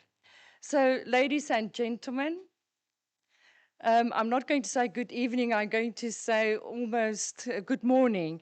It is a true honor to deliver the vote of thanks to this meaningful occasion of the 16th Iskia Mphahlele, hope it's right, annual memorial lecture. And so, by the way, I'm a Limpopo girl. So we begin by expressing sincere gratitude to our beautiful, wonderful Vice Chancellor, Buleng Lenkabula. Colleagues, just put a hand of applause to such an engaging Vice Chancellor of the University of the Land for her visionary leadership and for championing African intellectual traditions, leadership and traditions. Thank you, Prof, for reminding us that Unisa stands as a proud home for critical scholarship and bold imagination. To our distinguished guest speaker, Prof. Mukuma Gungugi, we are deeply grateful for your powerful and provocative keynote address. You reminded us that the writer is not only a miner of society, but also its conscience. As you voice once, language is not neutral. It is the battlefield of memory and power. Today, you have helped us confront that battlefield with truth, clarity, and courage. We also extend our gratitude tonight to the most inspiring and energetic women. Madam Speaker, you totally blown me away this evening. Thank you so much for bringing that energy into this hall, the bamboo hall. And I'm looking again at our Vice Chancellor, and I want to take, Madam Speaker, I want to take up that opportunity of short learning programs, but I'm going to challenge you. Let's change it to micro-credentials. And let's allow our children from Limpopo to access higher education through micro-credentials. And might we create an incubator of thought leadership, Madam Speaker, where we can put gender-based violence at the forefront and where Limpopo can be the crafters of the future of policy making for gender-based violence. And I invite you for such an incubator here in our region. Thank you. To our distinguished discussants, Professor Benyera, Professor Mphahlele, beautiful, and our beautiful Masichaba, thank you for the depth and richness you brought to this conversation. You helped us reflect more deeply on literature's role in shaping public consciousness. To the Mphahlele family, your enduring support grounds this lecture in legacy, memory, and meaning. Thank you for honoring this gathering here after years with your presence. A special thanks to my dear friend, Dr. Lesiba Molepo, and the Northeastern Region Directorate for leading this occasion of this year's event. Your work ensures that the ideals of Prof. Mphahlele continue to live in word and deed. Let's put a hand together for our region. To Mercy Mphahlele, thank you for nurturing the Mphahlele reading and writing competition. And again, congratulations to our students. And I want to echo the sentiments raised. Student leaders in South Africa, well done. And with writing, we're going to conquer this country. Thank you so much. And let's put our hands together for our students. Prof. Lenkabula, it would be also remiss of me to also acknowledge the beauty in this house. And I want to say to all the women, you all look absolutely stunning. And to our beautiful, beautiful program director, Leratu, Thank you for anchoring today's event with professionalism and poise. So, and to everyone behind the scenes, technical, administrative, and support staff, thank you for making today's program such a wonderful success. As Prof. Bukuma reminds us, there is no African literature without African readers. The struggle for a reading public is part of the largest struggle for political and cultural independence. Let us honor that struggle, not just by writing and reading, but by daring to imagine, question, and transform. Ladies and gentlemen, you have all been a great audience. You put aside your personal and professional commitments to be with us today. We appreciate the support. Enjoy the meals, travel safely, and to your respective places. We hope to see you soon in other activities, Madam Speaker, and the incubator. Nkosi Sikelele, Afrika.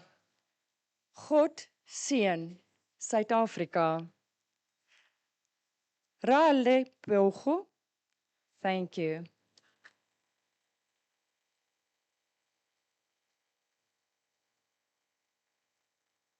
A quick one.